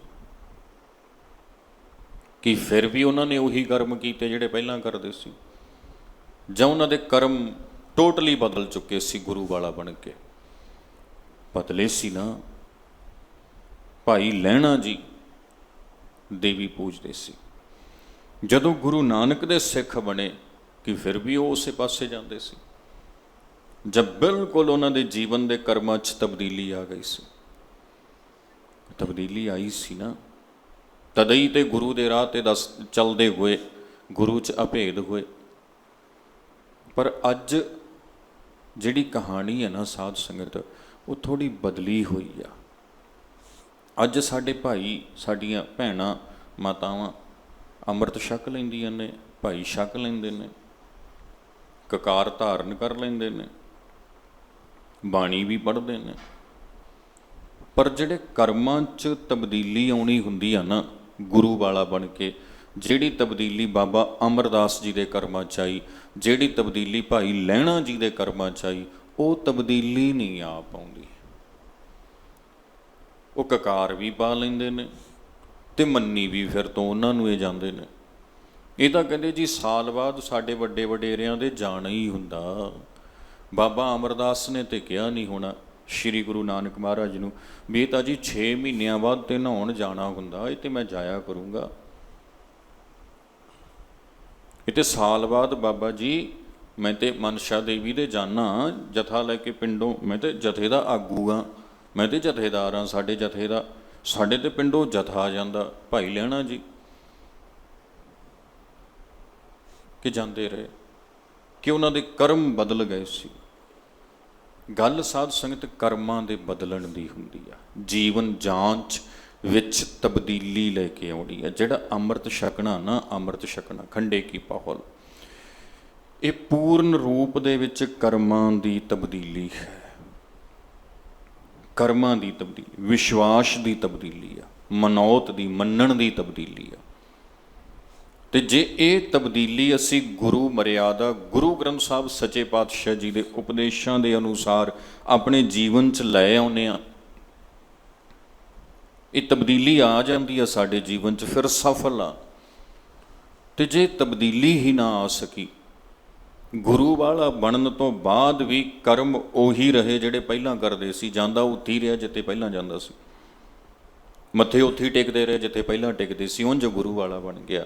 ਤਬਦੀਲੀ ਤੇ ਕੋਈ ਆਈ ਨਹੀਂ, ਫਿਰ ਤੇ ਸਿਰਫ ਲਿਬਾਸ ਬਦਲਿਆ, ਹੋਰ ਤੇ ਕੁਛ ਨਹੀਂ ਬਦਲਿਆ। ਖਿਮਾ ਕਰਨੀ ਮੈਨੂੰ, ਮੇਰੀ ਇਹ ਗੱਲ ਕੌੜੀ ਲੱਗੇ, ਫਿਰ ਤੇ ਲਿਬਾਸ ਬਦਲਿਆ। ਬਦਲਣਾ ਤੇ ਜੀਵਨ ਸੀ, ਬਦਲਣਾ ਤੇ ਕਰਮ ਸੀ, ਬਦਲਣਾ ਤੇ ਵਿਹਾਰ ਸੀ। ਜੇ ਵਿਹਾਰ ਨਹੀਂ ਬਦਲਿਆ, ਕਰਮ ਨਹੀਂ ਬਦਲੇ, ਫਿਰ ਤੇ ਭੇਖ ਹੀ ਬਦਲਿਆ ਇਕੱਲਾ। ਤੇ ਭੇਖ ਤੇ ਬਦਲਣਾ ਗੁਰੂ ਸਾਹਿਬ ਕਹਿੰਦੇ ਮੈਨੂੰ ਇਕੱਲਾ ਪ੍ਰਵਾਨ ਇਹ ਨਹੀਂ ਆ। ਜਿੱਥੇ ਇਕੱਲੇ ਭੇਖ ਦੀ ਗੱਲ ਹੋਈ, ਉੱਥੇ ਤੇ ਗੁਰੂ ਸਾਹਿਬ ਨੇ ਜ਼ੋਰ ਸ਼ੋਰ ਨਾਲ ਕਹਿ ਦਿੱਤਾ, ਕਹਿੰਦੇ ਨਹੀਂ ਭਾਈ ਇਹ ਨਹੀਂ, ਇਹ ਤੇ ਦਇਆ ਕਪਾ ਸੰਤੋਖ ਸੂਤ ਜਤ ਗੰਢੀ ਸਤ ਵਾਟੇ ਜਨੇਊ ਜੀ ਕਾ ਹਾਈ ਤਾਂ ਪਾਂਡੇ ਘਤ ਨਾ ਇਹ ਟੁੱਟੈ ਨਾ ਮਲ ਲੱਗੈ ਨਾ ਇਹ ਜਲੈ ਨਾ ਜਾਏ ਧਨ ਸੁਮਾਨ ਸਨਾਨ ਕਾ ਜੋ ਗਲ ਚੱਲੈ ਪਾਏ। ਇਹ ਤੇ ਗੁਰੂ ਸਾਹਿਬ ਨੂੰ ਸਪਸ਼ਟ ਕਹਿਣਾ ਪਿਆ ਕਹਿੰਦੇ ਭਾਈ ਗੱਲ ਭੇਖ ਦੀ ਨਹੀਂ ਆ ਇੱਥੇ, ਸਿਰਫ ਤੁਸੀਂ ਦੇਖਣ ਨੂੰ ਬਦਲ ਜਾਓ, ਤੁਹਾਡੇ ਕਰਮ ਬਦਲਣੇ ਚਾਹੀਦੇ ਨੇ, ਵਿਹਾਰ 'ਚ ਤਬਦੀਲੀ ਆਉਣੀ ਚਾਹੀਦੀ ਆ, ਫਿਰ ਤੁਹਾਡਾ ਭੇਖ ਬਦਲਿਆ ਸਫਲ ਹੈ, ਪ੍ਰਵਾਨ ਹੈ, ਫਿਰ ਉਹ ਸਫਲ ਤੇ ਪ੍ਰਵਾਨ ਹੋਏਗਾ। ਜੇ ਉਂਝ ਅਸੀਂ ਪਹਿਰਾਵਾ ਬਦਲਿਆ, ਕਰਮ ਨਹੀਂ ਬਦਲੇ, ਫਿਰ ਉਹ ਇਕੱਲਾ ਲਿਬਾਸ ਵੀ ਸਫਲ ਨਹੀਂ ਹੋਏਗਾ, ਫਿਰ ਤੇ ਉਹ ਲਿਬਾਸ ਨੂੰ ਨਾ ਬਾਣੇ ਨੂੰ ਦਾਗ ਲਾਉਣ ਵਾਲੀ ਗੱਲ ਹੋ ਜਾਏਗੀ। ਸਾਧ ਸੰਗਤ ਕਈ ਲੋਕੀ ਕਰਦੇ ਆ ਨਾ, ਤੇ ਫਿਰ ਕਹਿੰਦੇ ਨੇ ਵੀ ਆਹ ਦੇਖੋ ਜੀ ਬਾਣੇ ਵਾਲੇ ਸਿੰਘ ਨੇ ਕੀ ਕਰਤਾ, ਹੈ ਨਾ। ਉਹ ਬਾਣੇ ਨੂੰ ਦਾਗ ਲੱਗ ਜਾਂਦਾ। ਅਸਲ 'ਚ ਬਾਣੇ ਤੋਂ ਪਹਿਲਾਂ ਅਸੀਂ ਆਪਣੇ ਵਿਹਾਰ 'ਚ ਤਬਦੀਲੀ ਲੈ ਕੇ ਆਉਣੀ ਸ਼ੁਰੂ ਕਰੀਏ, ਤਾਂ ਕਿ ਬਾਣੇ ਦੀ ਪਵਿੱਤਰਤਾ ਬਣੀ ਰਹੇ, ਤਾਂ ਕਿ ਜਦੋਂ ਉਹ ਬਾਣਾ ਅਸੀਂ ਆਪਣੇ ਤਨ 'ਤੇ ਧਾਰਨ ਕਰੀਏ ਤੇ ਸਾਡੇ ਤਨ ਉੱਪਰ ਆਉਣ ਦੇ ਨਾਲ ਹੋਰ ਸ਼ੋਭਾ ਬਣ ਜਾਏ, ਬਾਣੇ ਦੇ ਉੱਪਰ ਕੋਈ ਦਾਗ ਨਾ ਲੱਗੇ, ਸਗੋਂ ਉਹ ਬਾਣਾ ਹੋਰ ਵਧੇਰੇ ਭਲਾ ਪਵਿੱਤਰ ਫੱਬੇ, ਉਹ ਸਾਨੂੰ ਉਹ ਚੜ੍ਹਦੀ ਕਲਾ 'ਚ ਲੈ ਕੇ ਜਾਵੇ ਸਾਨੂੰ ਵਧੇਰੇ। ਸੋ ਸਾਧ ਸੰਗਤ ਯਤਨ, ਕੋਸ਼ਿਸ਼, ਉਦਮ ਆਪਾਂ ਇਹ ਕਰਨਾ ਹੈ। ਮਹਾਰਾਜ ਕਹਿਣ ਲੱਗੇ ਲੋਕ ਗੰਠ ਗੰਠ ਖਰਾ ਵਿਗੂਚਾ, ਲੋਕ ਤੇ ਕਹਿੰਦੇ ਭਾਈ ਆ ਦੁਨਿਆਵੀ ਗੰਢਾਂ ਪਾ ਪਾ ਕੇ, ਵਿਖਾਵੇ ਵਾਲੀਆਂ, ਕਰਮ ਕਾਂਡਾਂ ਵਾਲੀਆਂ ਖੱਜਲੇ ਹੋ ਰਹੇ ਨੇ। ਮਹਾਰਾਜ ਬਾਬਾ ਰਵਿਦਾਸ ਜੀ ਕਹਿੰਦੇ ਹਉ ਬਿਨ ਗੰਠੇ ਜਾਏ ਪਹੁੰਚਾ, ਕਹਿੰਦੇ ਮੈਂ ਆ ਲੋਕਾਂ ਵਾਲਾ ਜਿਹੜਾ ਇਹਨਾਂ ਦਾ ਤਾਣਾ ਬਾਣਾ ਆ ਨਾ, ਵਿਖਾਵਿਆਂ ਕਰਮ ਕਾਂਡਾਂ ਵਾਲਾ, ਬਿਨ ਗੰਠੇ ਮੈਂ ਨਹੀਂ ਇਹ ਗੰਢਾਂ ਪਾਈਆਂ ਵਿਖਾਵੇ ਕਰਮ ਕਾਂਡਾਂ ਵਾਲੀਆਂ, ਜਾਏ ਪਹੁੰਚਾ ਮੈਂ ਜਾ ਕੇ ਪਹੁੰਚ ਵੀ ਗਿਆ ਪਰਮੇਸ਼ਰ ਦੇ ਦੁਆਰੇ ਤੇ।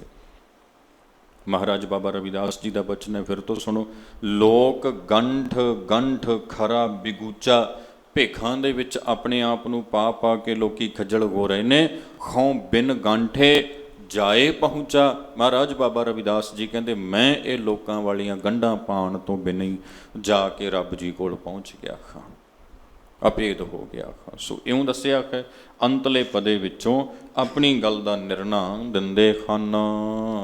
ਰਵਿਦਾਸ ਜਪੈ ਰਾਮ ਨਾਮਾ, ਮੋਹਿ ਜਮ ਸਿਉ ਨਾਹੀ ਕਾਮਾ।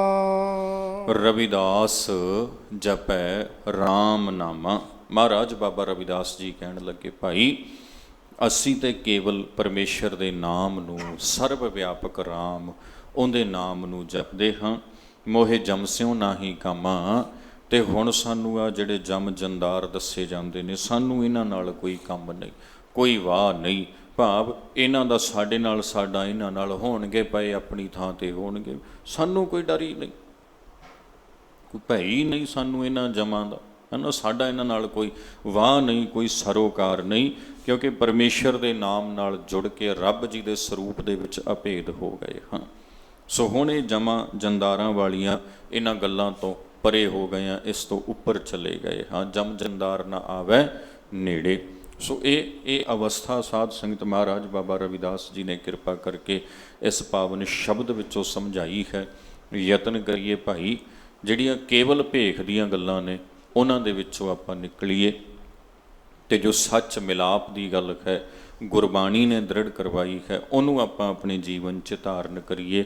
ਸੱਚ ਜਾਣਨਾ, ਜਦੋਂ ਇਹ ਸੱਚ ਮਿਲਾਪ ਦੀ ਗੱਲ ਜੀਵਨ 'ਚ ਧਾਰਨ ਹੋ ਗਈ ਤਾਂ ਜਿਹੜਾ ਭੇਖ, ਜਿਹੜਾ ਬਾਣਾ ਅਸੀਂ ਆਪਣੇ ਸਰੀਰ 'ਤੇ ਧਾਰਨ ਕਰਾਂਗੇ ਨਾ, ਉਹ ਵੀ ਫੱਬੇਗਾ, ਉਹਦੀ ਵੀ ਇੱਜ਼ਤ ਬਣੇਗੀ, ਉਹਨੂੰ ਵੀ ਸਤਿਕਾਰ, ਮਾਣ ਤੇ ਵਡਿਆਈ ਪ੍ਰਾਪਤ ਹੋਏਗੀ। ਇਹ ਗੁਰੂ ਦਾ ਬਾਣਾ ਹੈ ਸਾਧ ਸੰਗਤ, ਸੱਚੇ ਪਾਤਸ਼ਾਹ ਦਾ ਦਿੱਤਾ ਹੋਇਆ ਬਾਣਾ ਹੈ। ਇਹਦੀ ਸੰਭਾਲ ਕਰਨੀ, ਇਹਦਾ ਸਤਿਕਾਰ ਕਰਨਾ, ਇਹ ਹਰ ਇੱਕ ਗੁਰਸਿੱਖ ਦਾ ਮੁੱਢਲਾ ਫਰਜ਼ ਹੈ।